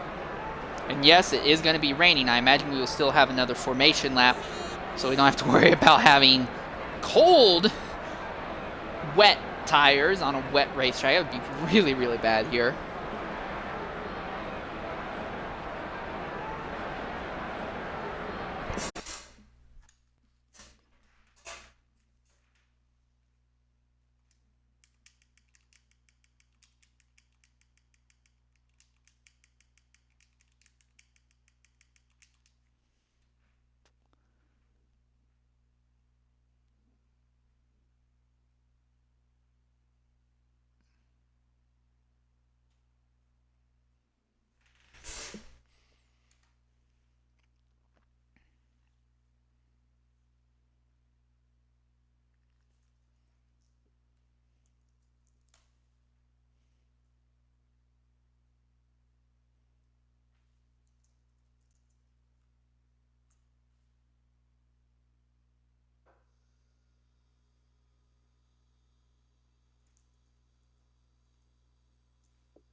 Stand by, just trying to take care of some things on my end real quickly here.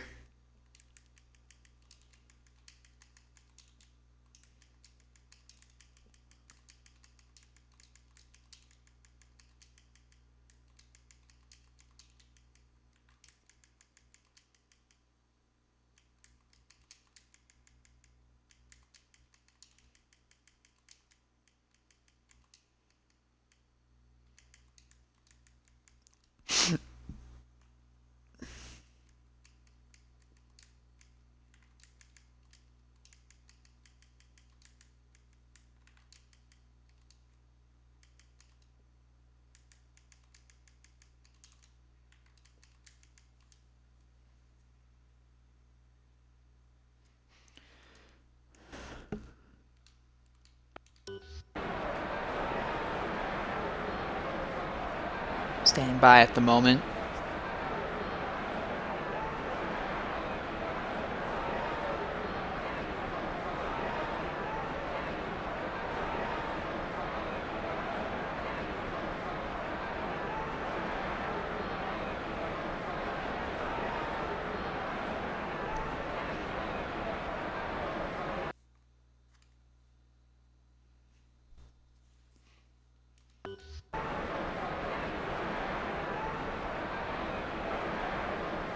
And we should be underway very shortly here.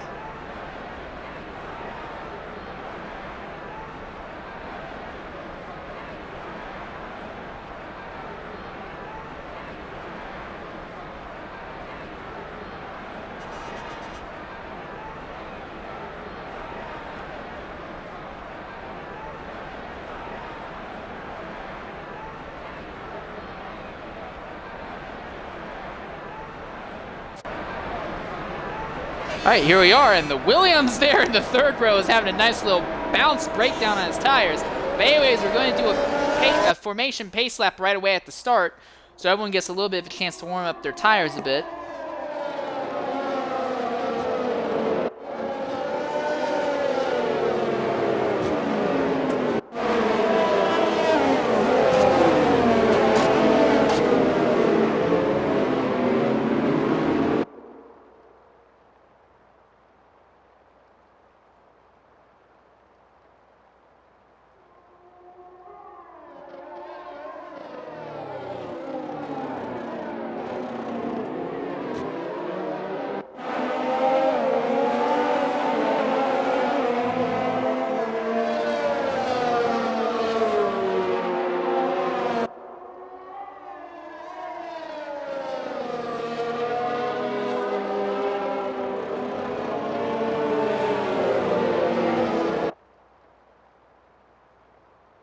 Redacted pit stop strategy. Oh, that's interesting. Thank you, Amazon. I don't really think we needed that, but I'm appreciative.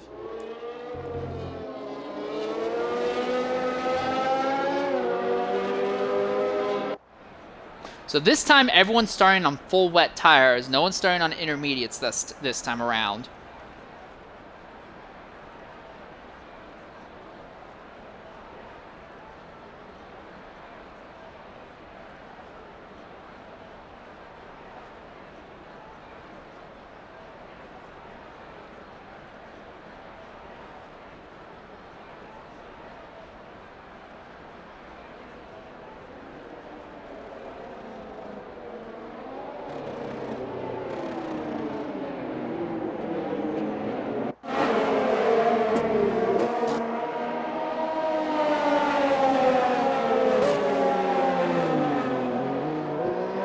Here we are coming down, and Iridisa, Cargo, Jamie, and Devil all just got disqualified. What?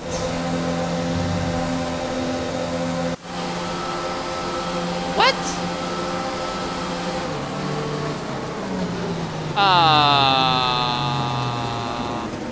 It seems like the game F1 2020 is being really, really pain in the butt today.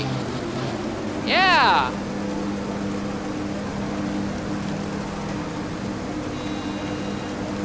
What in the world?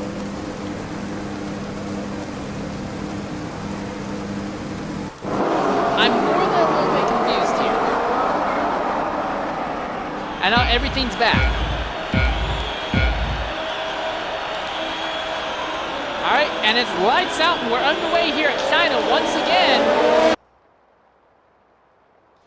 And Zola jumps. Iridisa basically did not get going whatsoever, but Mon is going to hold on to a nice steady spot at the front. And farther back in the field here, it looks like it's going to be a little bit cleaner this time in the back than it was the first attempt we had. Still very, very crowded racetrack. There's almost nowhere to go, and with how wet it is, I think it's more of a thing. I don't need the thing about the pit stop strategy. Thank you very much, game. And Retro, and oh, there's two cars. It's Retro and Wavy E, who have both been destroyed there right at the start. And Jamie has damage. We have a bunch of cars who are all torn up and destroyed here at the very start. Jamie, Turbo, Zoda, Whippy, a bunch of cars absolutely demolished here at the start of this event. Jono seems to really have some trouble to get going, as does Jamie. Right, they're finally going underway now, but Wavy E and Retro both drop out of the event right at the start.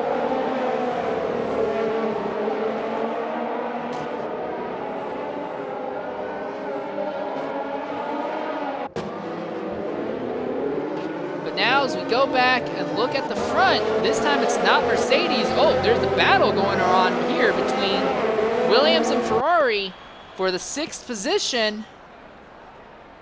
But we are under a full course yellow.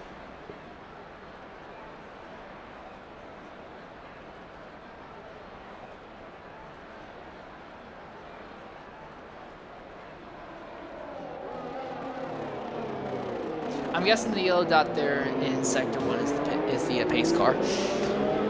But an instant there in Sector 1 going into Sector 2 drops out Wavy and Retro right at the start of the event. So now there are only 17 cars here in the race.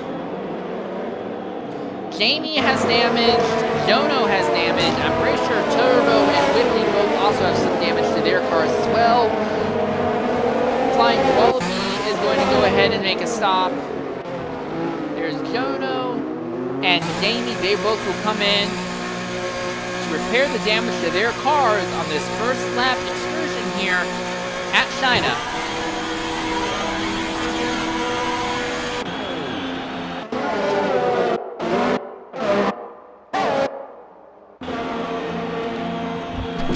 Now it's saying that Jono is the leader. I know that's not the case. This game's acting really weird now.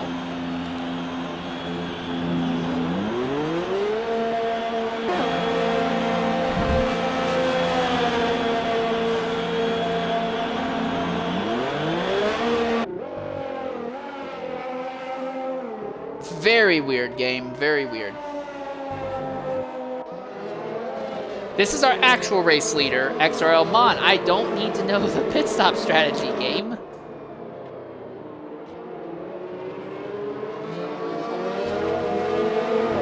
This is XRL Mon, who is our actual race leader at the moment. Now, I'm going to be curious to see if the game will figure out that Jono is actually supposed to be like one of the last cars. There he is. Game got figured out. Game's acting very weird here. It's jumping cars all up and down the order, but the actual on-track action thus far has been a lot more straightforward thus far.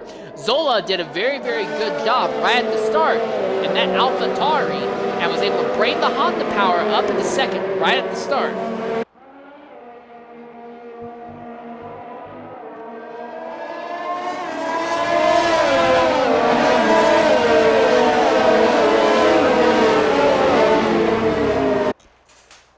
Now, lights are still on the pace car, and they'll probably take the entire following lap to get 15th, 16th, and 17th properly caught up to the back of the field here.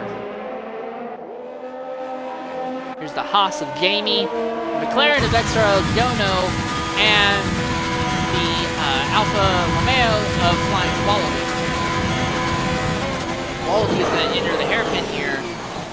Ooh, he locks up the tires. Good thing they're relatively fresh, but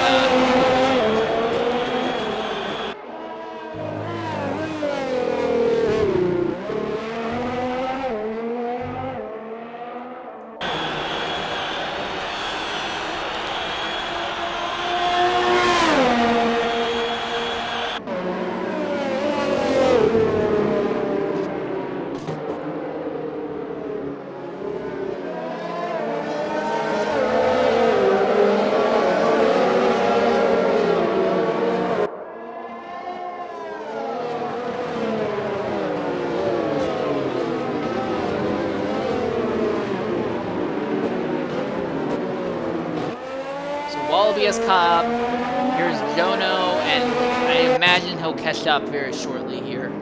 And then Jamie will catch up, and more than likely, the pace car will be called in this lap. But we've run not quite a full lap under green here, and the Mercedes dominance that took the front row by a massive amount in qualifying is evaporating and being replaced by the rain here.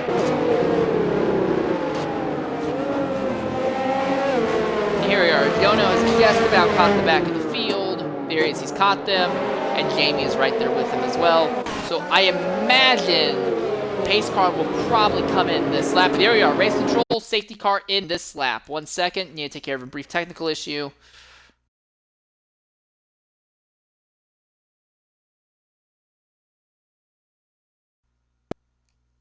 Alright.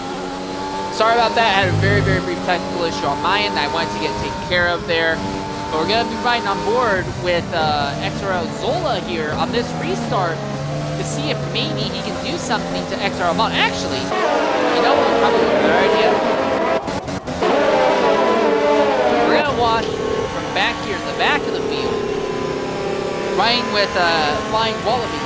He's already made his one stop to damage, and we'll see what he sees at the start of this race. Because I imagine there's going to be a lot of craziness as they come down and the entire field is all stacked up in a really really nutty way there. Going through the hairpin.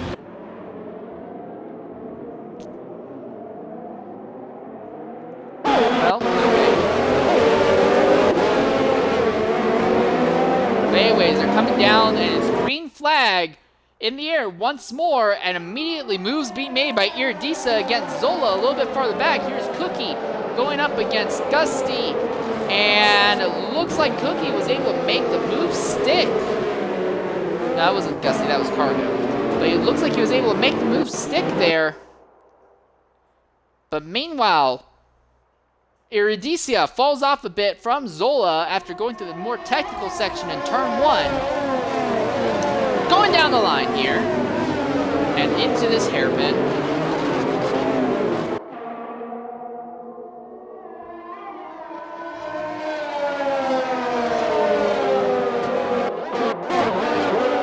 bit farther back in the field. Flying Wallaby is in a little bit of a battle with the AlphaTauri, knocking wheels side by side, and Flying Wallaby is going to end up behind Electric Fritz there. XRL Turbo has dropped to last in the order. I'm not really sure what happened to him there.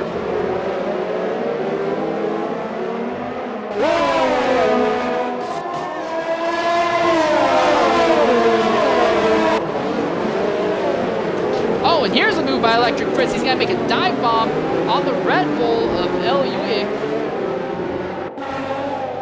I'm sorry, that wasn't Uick, that was Whippy. He falls back in line behind Whippy now, but he's going to be right here in a position to possibly make an overtake. This car is going to be really dragging. They're going to be 3 wide going down the back straightaway here. This is going to be where it gets really interesting. He's got the speed. And it looks like Electric Fritz is going to get over him, but now here comes Flying Wallaby, and he took advantage of having the drag from both of the cars in front of him and got around both. So AlphaTauri gains a position, loses a position. It's XRL Zola unofficially goes to the fastest lap in the AlphaTauri Honda. And into the pits goes XRL Jono, and I think Jamie went in again also. Not good for either of them here. We're watching this really intense battle here at the bottom of the points paying positions between Electric Fritz and Flying Wallaby. Side by side again, nearly touching tires. Very slow technical corners.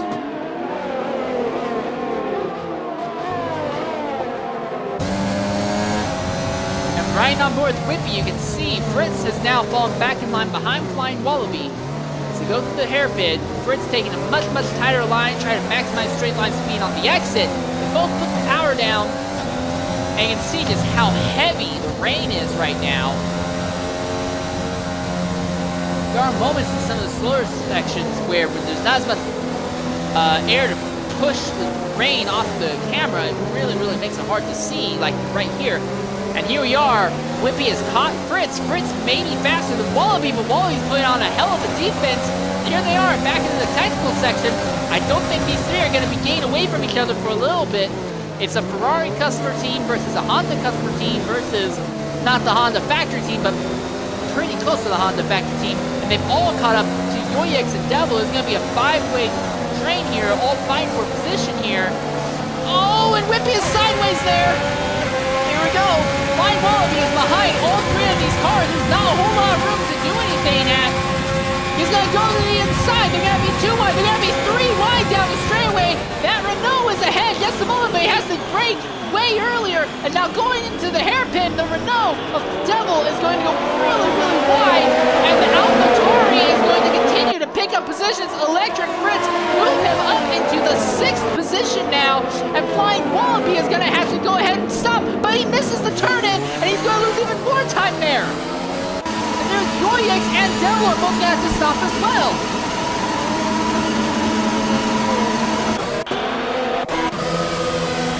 A whole lot of drivers making stops at the moment. Gusty made a stop. So now, Zola and Mon are not quite the leaders. It's Electric Fritz who is the leader because he is basically he's the only driver thus far who has not made a stop. So Electric Fritz really putting himself into some really aggressive positions. And by virtue of that, he's able to inherit the lead. Now, he doesn't have a massive lead over XRL Mon, who will be the leader of this race once Fritz does pit. But Fritz, it's got to be really, really nice for him in that AlphaTauri to be able to showcase, hey, yeah, Honda Power Plant does have some ability here. And not only that, as a driver, I have some ability as well. So he's going to have to hold off Mon for a little bit. Right now, Mon's out there on colder tires. Everyone except Fritz has made one stop at least, and Hazel and Iridisa have made 2 stops. What was Iridisa's second stop for? I'm guessing he must have taken damage or something and I missed it. But here we are in the situation for the lead right now. Fritz in the AlphaTauri and his teammate XRL Zola, first and third. A little bit farther back, here's XRL Cargo, who's about 7/10 or so off from, oh, and Fritz ends up losing the position of Mon on the straight. Literally just the turn away that happened. So now is Fritz going to take this time to pit? And yes, he is. So Electra Fritz is going to go ahead and pit on this lap. So with this, everyone will have now pitted, but Fritz will have a slight advantage because he was able to run a lap without having to worry about traffic. Now Cookie in the Scuderia Ferrari is the fastest car on track right now when it comes to single lap pace. Now I think you can look right there and see why. He's swapped to a different tire compound. I believe he's running the intermediates. 1 second. No, yeah, everyone's gone to the intermediates, in fact, at this point. So the question now is going to be for Fritz, was it worth it running a lap extra in the full wet instead of the intermediates? Because he had a clean track, he didn't really have anyone to deal with, but he was obviously getting significantly less traction around the circuit. Fritz has merged back onto the circuit, and he is behind Wallaby, behind Jonah, behind Jamie. He's behind some of the people he was fighting earlier, so regrettably it may be a fact that the decision was not the best for Fritz. He's behind Flying Wallaby and Jonah, who both already made 2 stops. So he did end up leading, well, almost leading a lap, but looks like the decision in the end may not have paid off. But at the front, XRL Mon pulling out 2.5 second gap over XRL Zola.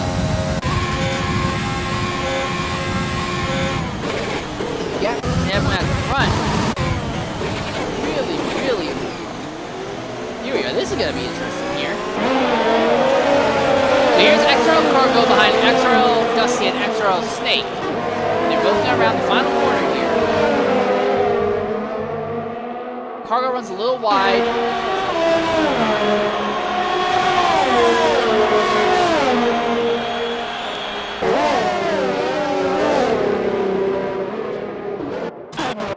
Something seems to be wrong with Whippy and Hazel.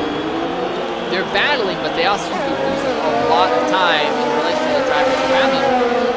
Hazel was one of the fastest drivers in qualifying, but it seems like swapping to a rain circuit has really caught him and the car setup off, and we now see Hazel back there in the 15th position.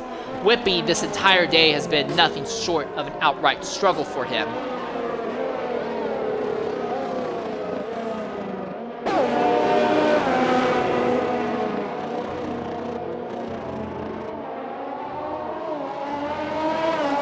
It seems like the race is settling down just a little bit here. Most of the gaps have opened up to about 1 to 5 seconds between everyone. And the big thing, Flying Wallaby, he has nearly a, I'm sorry, not Wallaby, Jono, XRL Jono has nearly a 5-second gap between himself and Jamie. So very, very interesting here. Oh, and Turbo goes off circuit back there, so he's going to lose position to Hazel now. So Hazel trying to make a slow, steady trek up the field here. But for the most part, everything is pretty much spread out around the majority of the circuit here. There is a little bit of a potential here for a battle between XRL Gussie and XRL Snake. Going down the straight here. Everyone closes in really, really tight under braking, obviously. But then you start putting the power down, the gaps revert back to where they actually are. Here's Whippy, who is now behind Turbo, and it's going to be interesting to see if he's going to be able to do anything with them. A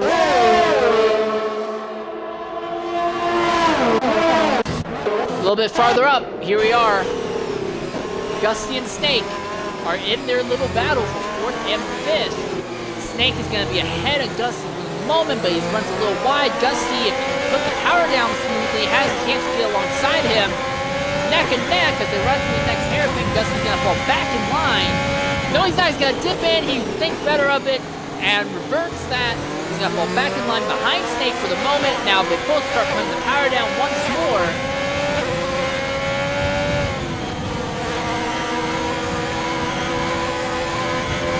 Zola is very slowly, seems to be closing in on Mon at the front, but the gap is still over a second and a half, so I'm not going to put too much of a focus on that one quite yet, not until it gets to like about second of this.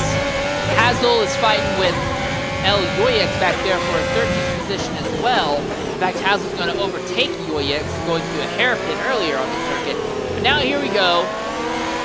Going through this technical section that gradually gets wider and faster, and Cargo ends up running wide into the grass, and good thing there's no one behind him, or he would have lost a lot of time here. But here's Gusty, who's about 8/10 of a second behind Snake. He's got the drag, he's got more speed, and under braking he's able to close the gap a bit, but not enough to do anything with. Now both of them are slowly closing in on XRL Cookie there.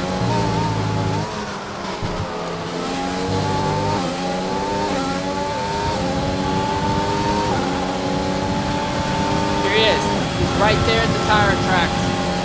He's going to shoot to the inside going into turn number 1, but he's not able to make it stick. But Snake was not on the preferred line. That's more in Gusty's favor. We're going to be side by side all through these technical sections here. Williams is going to have to fall back in line behind the McLaren once again. But this battle is on in earnest, and something has happened to Hazel, who was making a nice, steady move up the circuit. There is damage to the front wing of that car. It looks like he got too focused on overtakes and ended up possibly making contact with another car. And you can see the left front section of that wing is damaged. He's missing about a quarter of it or so. That's really gonna hurt his ability to make something happen in this race. But meanwhile, here's Gusty. He's still about 7/10 behind Snake. Now the gap's gonna open up a little bit. These two are kind of in a battle all of their own, but there's another one between Whippy Turbo and El Yoyex here. These are the guys that Hazel was fighting, and now with Hazel gone, they all seem to be on top of each other once more. Williams, Ferrari, Red Bull.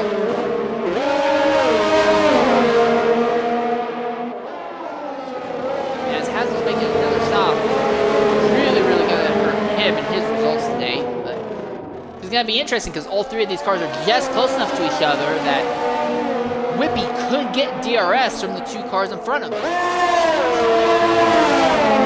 Snake has moved back in front of Gusty, but it's super close there between these two. You can see Gusty's right there behind Snake again. He pulls out, they're gonna be neck and neck in line.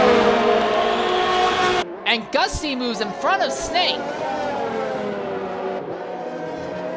And he's gonna be solidly there for the moment, and a little bit farther back. Meanwhile, here on this long back straightaway, no one's making any moves yet.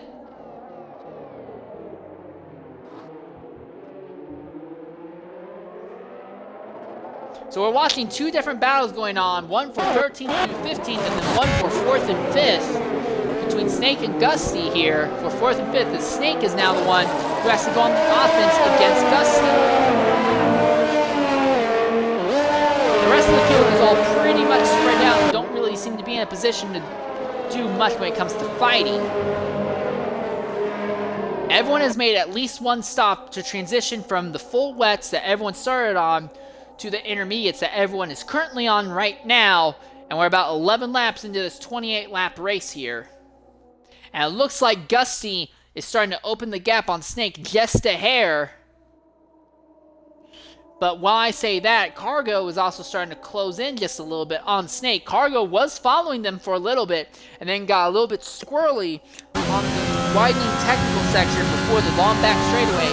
It hurt his speed and he ended up losing them, but now, because the two of them up ahead have been fighting all this time, it looks like he may be closing in.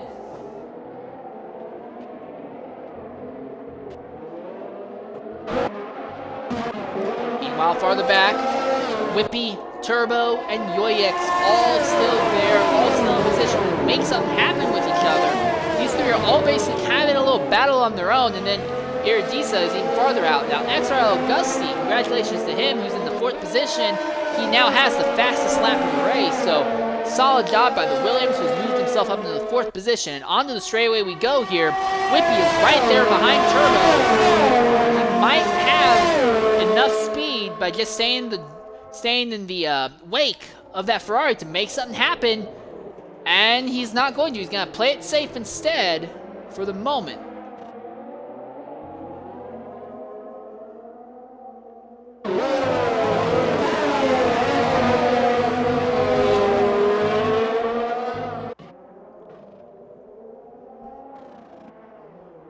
Iridisa appears to have caught the back of this little battle here. The gap between almost everyone else on the circuit has opened up to about 1.1 seconds or more. This is really the only real battle going on at the moment.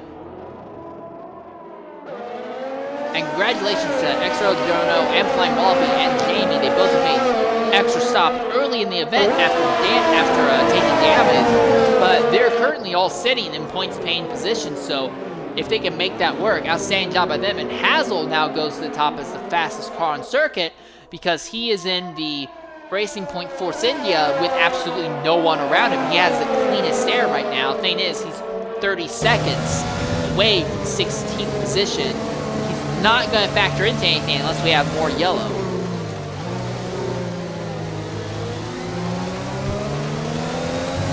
So Whippy right here behind Turbo. Both of them are starting to lose grips with El Yoyix just a bit, while Iridisa is closing in on them.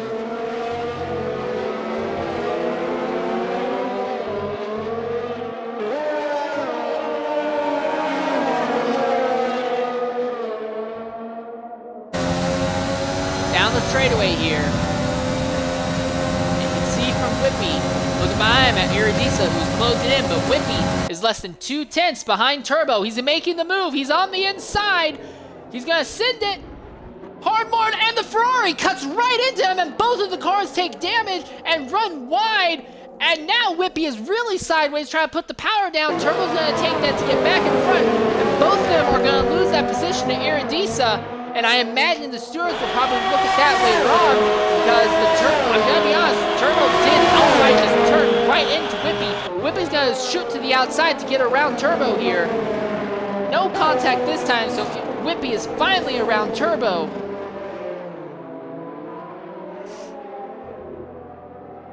Whippy, who has not had much of a good day all day today, finally able to make a halfway decent pass. Thing is, there's only about 15 laps in this race, and he's not even close to an area where he can contend for points. Meanwhile, Iridisa is now who took advantage from all that, is now beginning to close in on El Yoyix.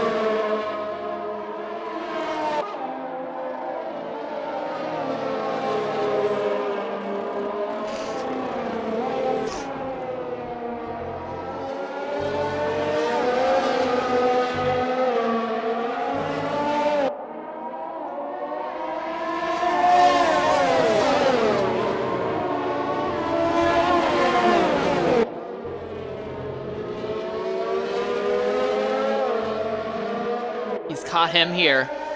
Now it's going to be an interesting part. These are both Mercedes-powered cars. That's a factory's Mercedes following a Mercedes customer team in Williams. Here comes Iridisa. Easy move by him, and Whippy has dropped out of the event. I'm not sure what happened to him there, but I'm going to guess he got into it with Turbo again, and he is pulled off the circuit. Hopefully we'll see it from we'll see the car from Hazel, as Hazel is coming around here. Should see him on the inside of the circuit. Here he is, he's on the outside. I couldn't tell what happened to him, but Whippy has dropped out of the event now. So a bad day gets even worse for XRL Whippy. Meanwhile, at the front of the field, XRL Cookie is starting to close in just a bit on XRL Zola, and then Gusty is just a little bit behind him. So while Mon is opening up the gap on Zola, everyone else is slowly closing in on him. Also, credit where credit's due, Hazel, he's still 22 seconds out from 15th, but he is closing the gap slowly but surely. He's probably not going to contend for points, but he might be in a position to fight for 15th by the end of the race if he keeps up at this rate. If, that's a big if, that relies on a lot of variables, but it is worth noting. But anyway, here's Cookie right behind Zola as they're going to enter the final corner. I have no idea why we're in this hammer mode, because it's the trash camera for that corner. But here we are, all three cars pretty much nose to tail going down the front straightaway here.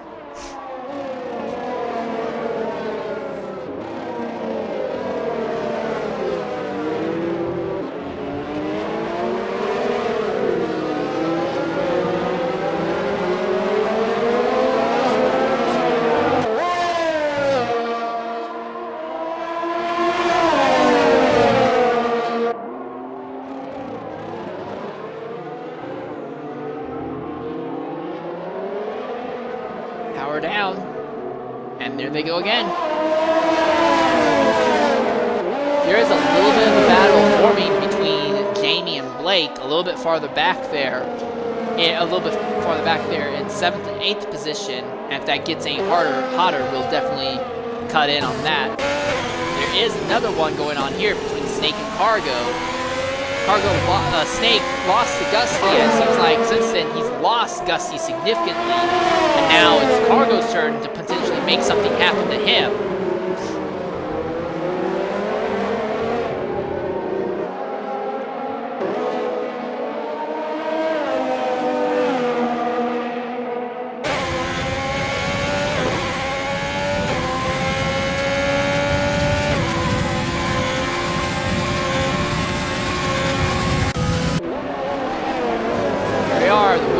Right there, but there's nowhere for him to make a move on Cookie, but he's there, and if he can stay there like that, he might be able to best him going into the final corner. He's going to try and do it there. He's going to try and do it early. They made contact.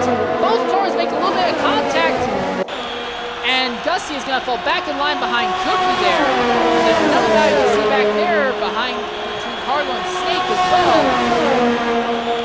So battles are starting to heat up all over the circuit here.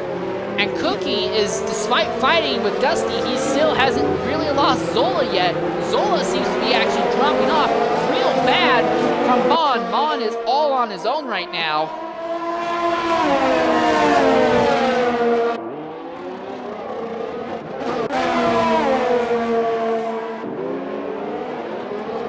Trying to keep track on both of these battles. This one could very easily turn to a three-way battle if Zola continues to hold the drivers behind him up. I don't really know if you can say he's pulling them up or if he's just so slow that he's falling into their clutches.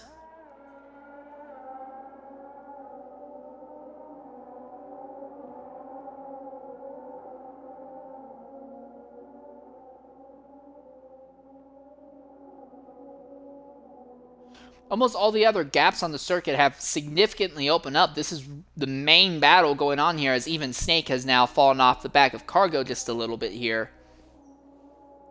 And now as they come onto that long back straightaway one more time.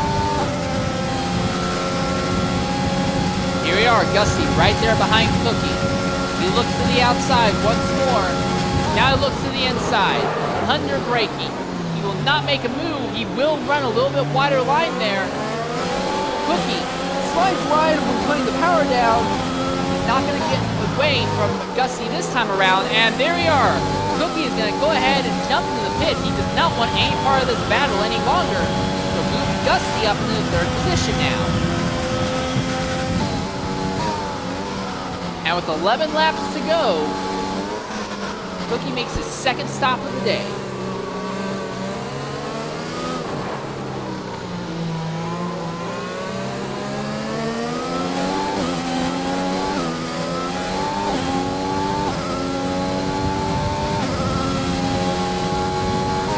Now the question is going to be, can Gusty try and run down and do anything to Zola here?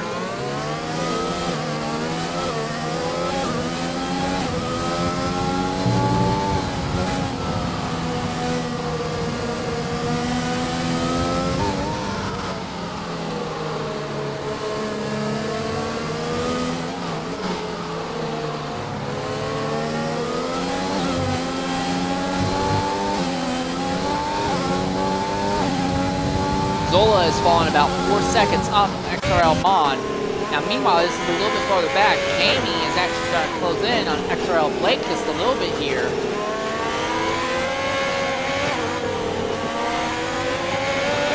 It'll be interesting to see if this Haas can actually do anything to the Renault. It seems like for the win, at least, it's become a very, very straightforward event. But for second and third, it might still go any way. Although it seems like Dusty's falling off of Zola just a little bit here on the straight. Now Flying Wallaby is right here behind Jamie. So man to see if he can do anything to Jamie. He's about 6/10 behind, and it looks like he's not close enough to the draft to really capitalize. So the more powerful engine, oh no, they're in the same power class, weird. But it seems like Jamie is pulling away, so I'm gonna guess that Jamie just had a better run onto the straightaway here. But these three are all closing in on each other. And Gusty has gone ahead into the pits, as has Cargo, so this means that Snake will now move up to the third position. Jamie has gone ahead and decided to make his stop. And there's a yellow flag there in Sector 2. And that's Hazel. Something has happened to Hazel here. I don't think we're going to get to see what happened, but Hazel has apparently wrecked the car. And this is our leader, Mon. He now enters the sector. I don't think we're going to get to see what happened. Now, Hazel's going to be dropped off before we see what happened to us. But bad day goes even worse for Hazel. And both of the Racing Point Force Indias drop out of the event. Now Turbo is the last car on the track at 15th here, as attrition is starting to catch up to this race, and we still have 10 more laps to go. The gaps between everyone is about 1.2 seconds or greater right now, and the top 4 drivers all have yet to make their stop.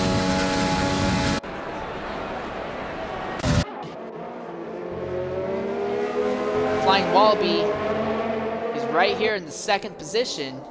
He was one of the drivers who made a stop early in the event to repair damage. The fact that he's reigning in 5th right now, despite that, is pretty respectable. He's a little bit behind Blake, but I don't think he's going to be able to do anything. There's just not enough time on this straight. They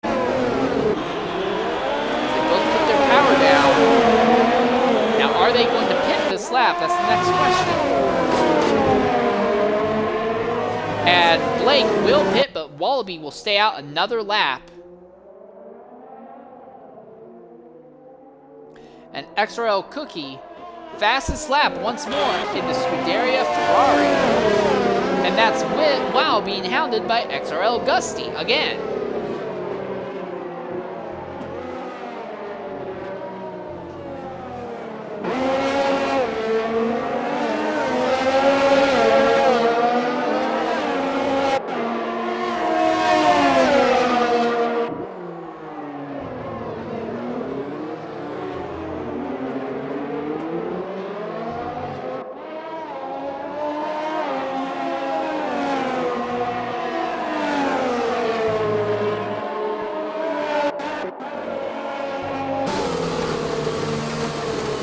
Right there at the tire track, you can see the spray that gets kicked up when you're that close.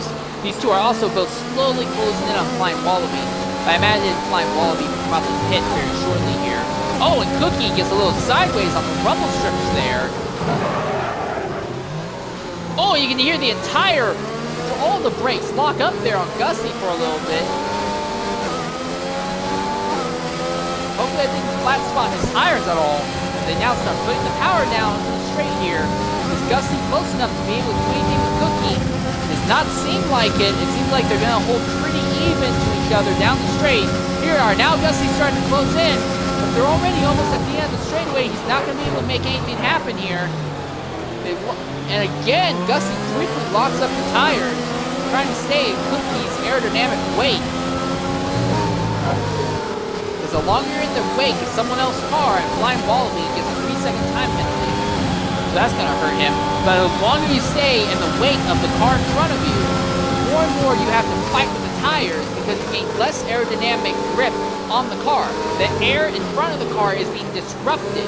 So the winglets and the wings on the car, although they're still pushing down, there's less air going onto the winglets to push the car down. So you have to fight even harder with the tires to make the tires do the same amount of work that was doing earlier. But fighting the tires harder like that will make them wear out more. And the more and more the tires wear out, as you see him and you hear him lock up the tires again, the more and more it costs your tire life. So it goes very quickly into a mad spiral of despair where you're fighting tires, and every time you fight the tires, they become harder and harder to do anything with.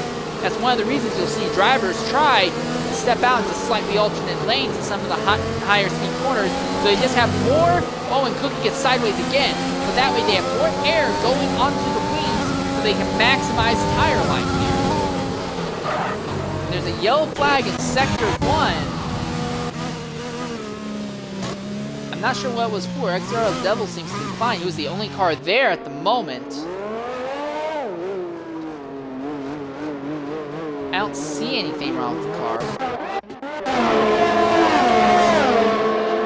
Anyways, so we look back for his battle at 5th and 6 here. Once more, that Williams, he's close. He could have made a move there if he'd better set himself up for it, but wasn't able to. Now he's got to try and hold the inside line, which will turn to the outside here through the final corner. He's going to fall back in line. Oh, and the Ferrari actually comes through the dirt just a little bit there. Now here we are into the straightaway. I don't think it's going to be long enough for him to be able to make a normal move. He might try going to the outside. That's exactly what he's going to try and do in that Williams. But nothing. He's not able to do anything yet. He's within half a second of the Ferrari. But it doesn't matter. He's so close that he can't actually do anything. And Devil seems to be really, really hemorrhaging time right now.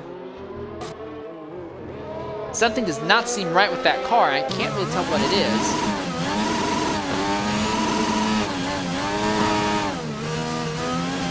The car sounds all kinds of weird right now. Now he's got the power down, it seems a little bit better, but he's lost a lot of time. You can hear something on that car not responding right. It sounds like it's coming from the left side of the car, and he's not able to turn very well. See, it doesn't look like there's wing damage, but there might be suspension damage. On the straightaway, it looked like the left front tire wasn't quite right. It wasn't quite properly lined up. He's staying out another lap though, whatever is wrong.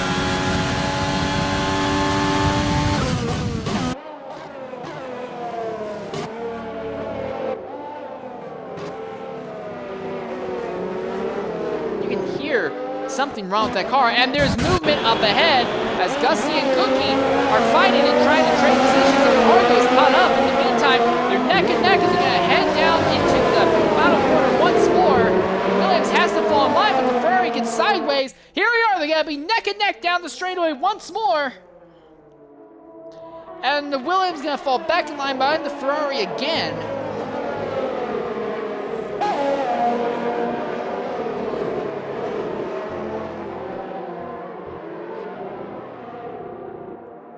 XRL Dono has gone ahead and made his second stop of the day now. XRL Mom now has a 10-second gap over second place XRL Snake. We've really not even said or talked anything about him because there has been action farther back in the field that we're a little bit more interested in. He's just put on a very, very nice, smooth clinic today. Literally nothing has touched him for the most part.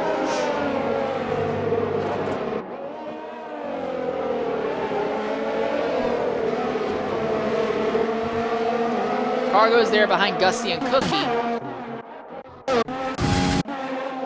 And there's something that's happened to Devil there, that whatever is wrong with that car seems to be getting worse and worse. He is now falling to last place, and he's now about 16 seconds off of Turbo. He's being lapped now by the lead lap drivers. He's probably going to get black flags for just being such a slow hazard on the circuit here. He can barely make some of these corners. I think there's something wrong with that entire car, honestly. Nothing about it seems right at the moment. But he's going to stay out another lap. So he even though he's last place, there's nothing for him to gain. He's going to stay out out of stubbornness. But there is a battle going on here between Cargo, Gusty, and Cookie here. And you can hear Devil as he goes by there underneath. Oh, and they're both going to fly by.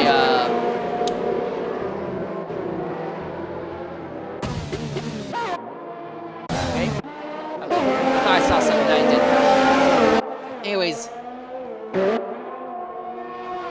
here's Cargo, who's about 1.1 seconds off of Gusty. And Gusty here is about half a second off of Cookie, and both of them have caught Flying Wallaby. And there is Devil, who is extremely slow on the track, and he's going to end up really upsetting this because he's going to be basically a pit that they all have to move around. Cookie's going to get around him. Gusty's going to get around him. Here comes Cargo, and Cargo will also get around him pretty smoothly.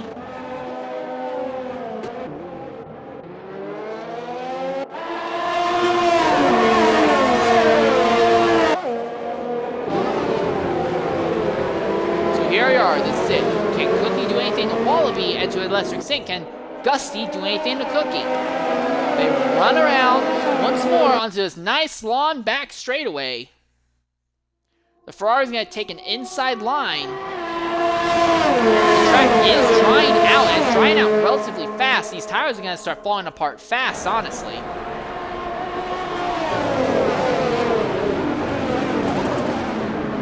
You can see Zola has already migrated to medium compound tires. Fritz, Blake, Jono, and Iridisa are all on softs. Jamie's on medium. Devil's on medium. Flying Wallaby is pitting now. Our race leader, XRL Mon, still has 21 seconds. Snake is going in. He's going to pit and going to swap to soft compound tires. This battle continues now. It's for second at the moment between Cookie and Gusty. Both of these drivers on intermediate tires. DRS has been enabled, so we've gone most of this race without DRS. It's here now. Gusty is probably very, very happy to hear that, because if he can just stay within him going onto the back straightaway, he'll have him, no doubt. The gap between Mon and everyone else is 22 plus seconds, but there's roughly 4 laps and some change to go still. And here we are.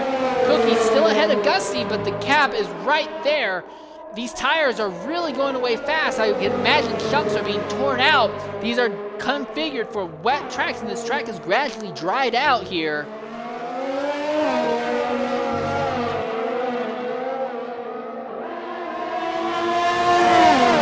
Here we are, with DRS enabled this time. Will that be enough to enable Gusty to get by Cookie? Following the Williams as he chases that Ferrari for second right now on the track. They both run wide. He looks to the inside. And he's going to fly by him. No contest.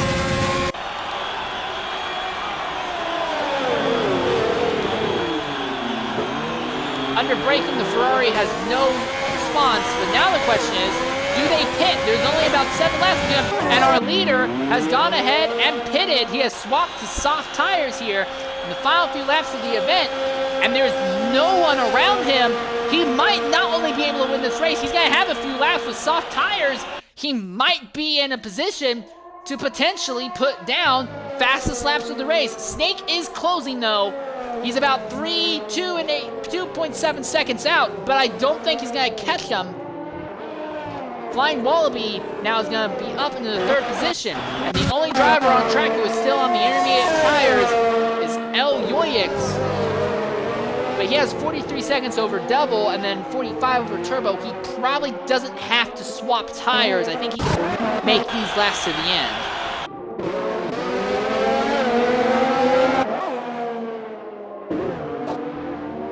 But here we are. Cargo has now caught Cookie. And Jono on the McLaren F1 team has now put down the fastest lap thus far, 141.26. Still not even close to what we were seeing in qualifying.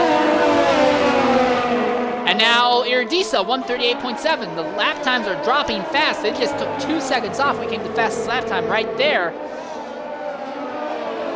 But again, Iridisa's off by himself. He's not really doing anything at the moment. Snake has closed it to about 2.1 seconds between himself and Mon. But when the leaders come by the start-finish line, it will be 3 laps to go. I don't think they're going to be able to. I don't think he's going to be able to run him down in that time. Cargo, right behind Cookie. 2 Ferrari engines going at it here as they enter the back straightaway. Will they enable DRS this time? Is he close enough? Yes, DRS is enabled. He's going to dive to the inside, neck and neck, down the back straightaway. He's going to slide right in line, no problem. The Ferrari's going to try and fight back under braking, take a nice tighter line. They make a little bit of contact twice there. Flying wall will be 136.6. So the lap times are dropping rapidly now. And the Ferrari goes back in front.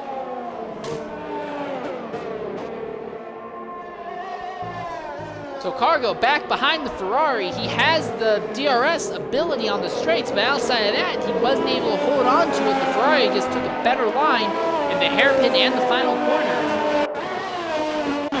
Meanwhile, another battle is starting to develop here between Jono and Blake. Everyone has swapped to dry tires. Most of them are running softs. There are a few guys with the medium compounds like Zola, Devil, and Jamie. And there's a yellow flag in Sector 2. I believe that was for Iridisa. But the gap between first and second is now open to 3.4 seconds, so I think we can very confidently say that Snake is not going to catch Mon, and Mon is going to put a clinic down today. Absolutely outstanding job by him.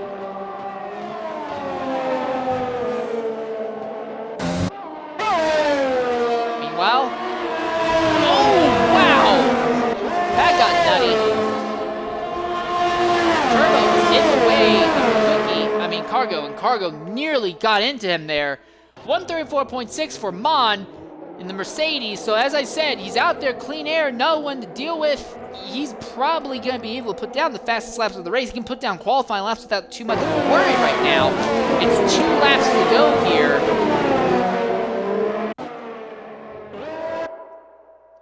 And for this driver here, Snake, so close yet so far. He's able to get to second, not able to contend for the win, but to be fair, considering how nutty this race was in the rain, I guess second can't be that bad, especially considering that he didn't even qualify top 5. He was able to really make an awkward day into a very, very respectable event here.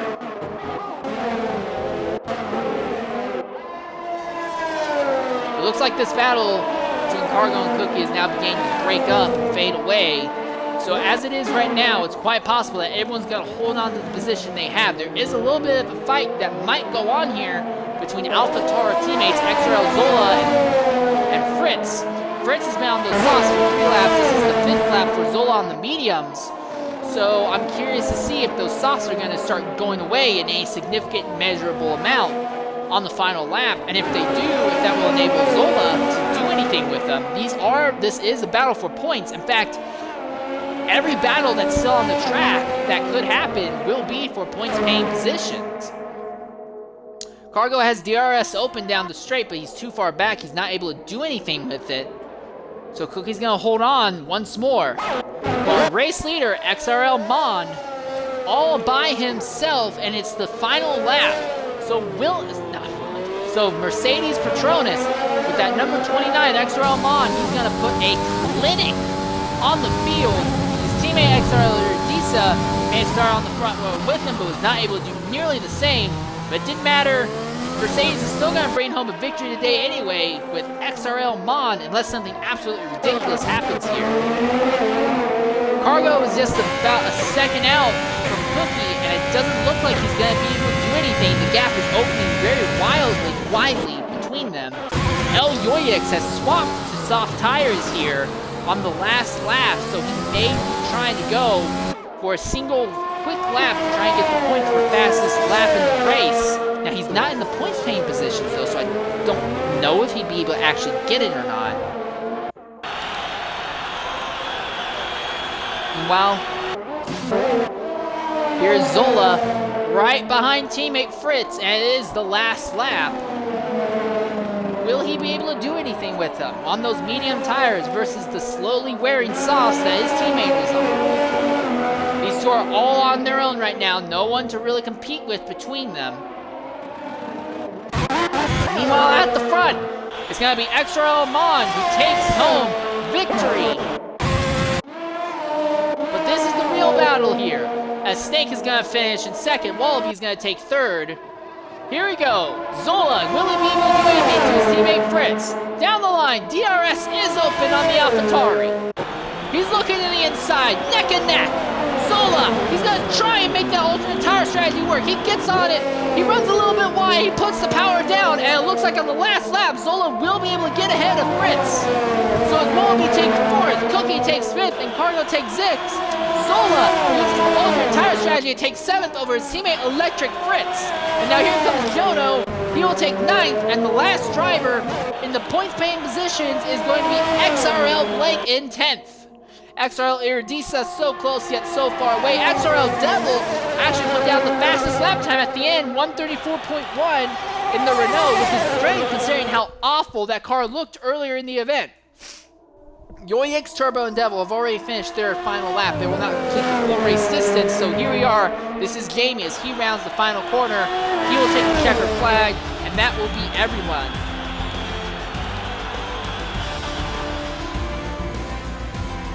So congratulations to our winner.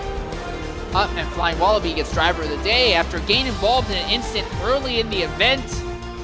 Ends up recovering, bringing home a top 5 finish. Outright outstanding move.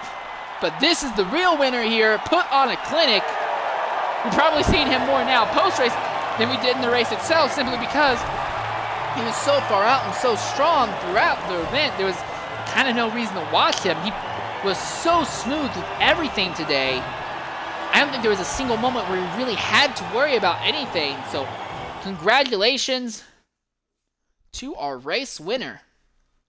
And for a very interesting race at China that started out in rain, but XRL Mon takes home a victory here.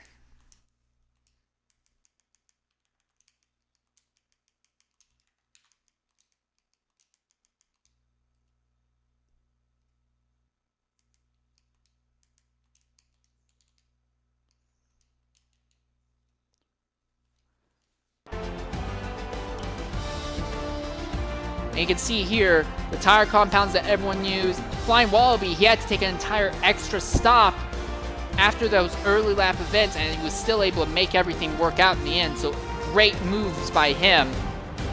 Real disappointing for Hazel, Whippy, Wavy E, and Retro, all involved in incidents. Wavy and Retro on the first lap, which kept them from doing anything. All right, and here we are. We have in the booth here, it is XRL Mon who was able to come home with the victory. XRL Mon, go ahead, make sure your audio is included.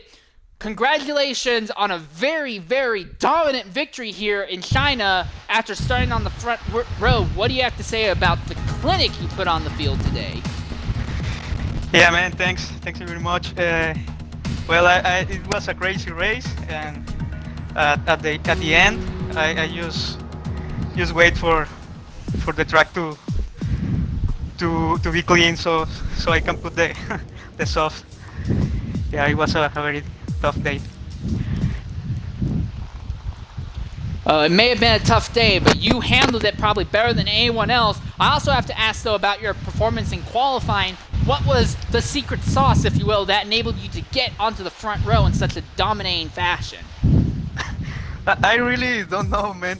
I just put that time in my time trial, and then I put it here in the race. I didn't believe it, to be honest. But very happy. Yeah, I'm happy for you also, man. Congratulations on a very solid victory here at China. I'll be looking forward to seeing you perform more insane stunts on just pure pace alone going forward. And once again, thanks for jumping into the broadcast booth with us briefly in the post-race. Yeah, thanks to you. Cheers. Well, ladies and gentlemen, that will wrap up our coverage of today's event here at China. We're looking at a 2.5-hour broadcast session. So that was really long. For those of you who stuck with us throughout the entire thing, thank you very much for it. And I think the biggest highlights we can take away from today is that while pushing the car at full power, it was really, really easy to get off circuit. But once that wasn't an issue and you didn't have to worry about the rain, everyone pretty much woke up to the best that their cars could do. And those 5 or 6 laps of clean track at the end were probably the best scenarios that everyone was at. Absolutely amazing all throughout. And not having DRS really, really altered the way the race went. We saw a lot of battles that should have only lasted maybe a lap or two ended up going on for 7-8 laps because no one could guarantee that they would just have more straight line speed down the straights. It's one of the reasons why rain races are so impressive and amazing in Formula 1 right now.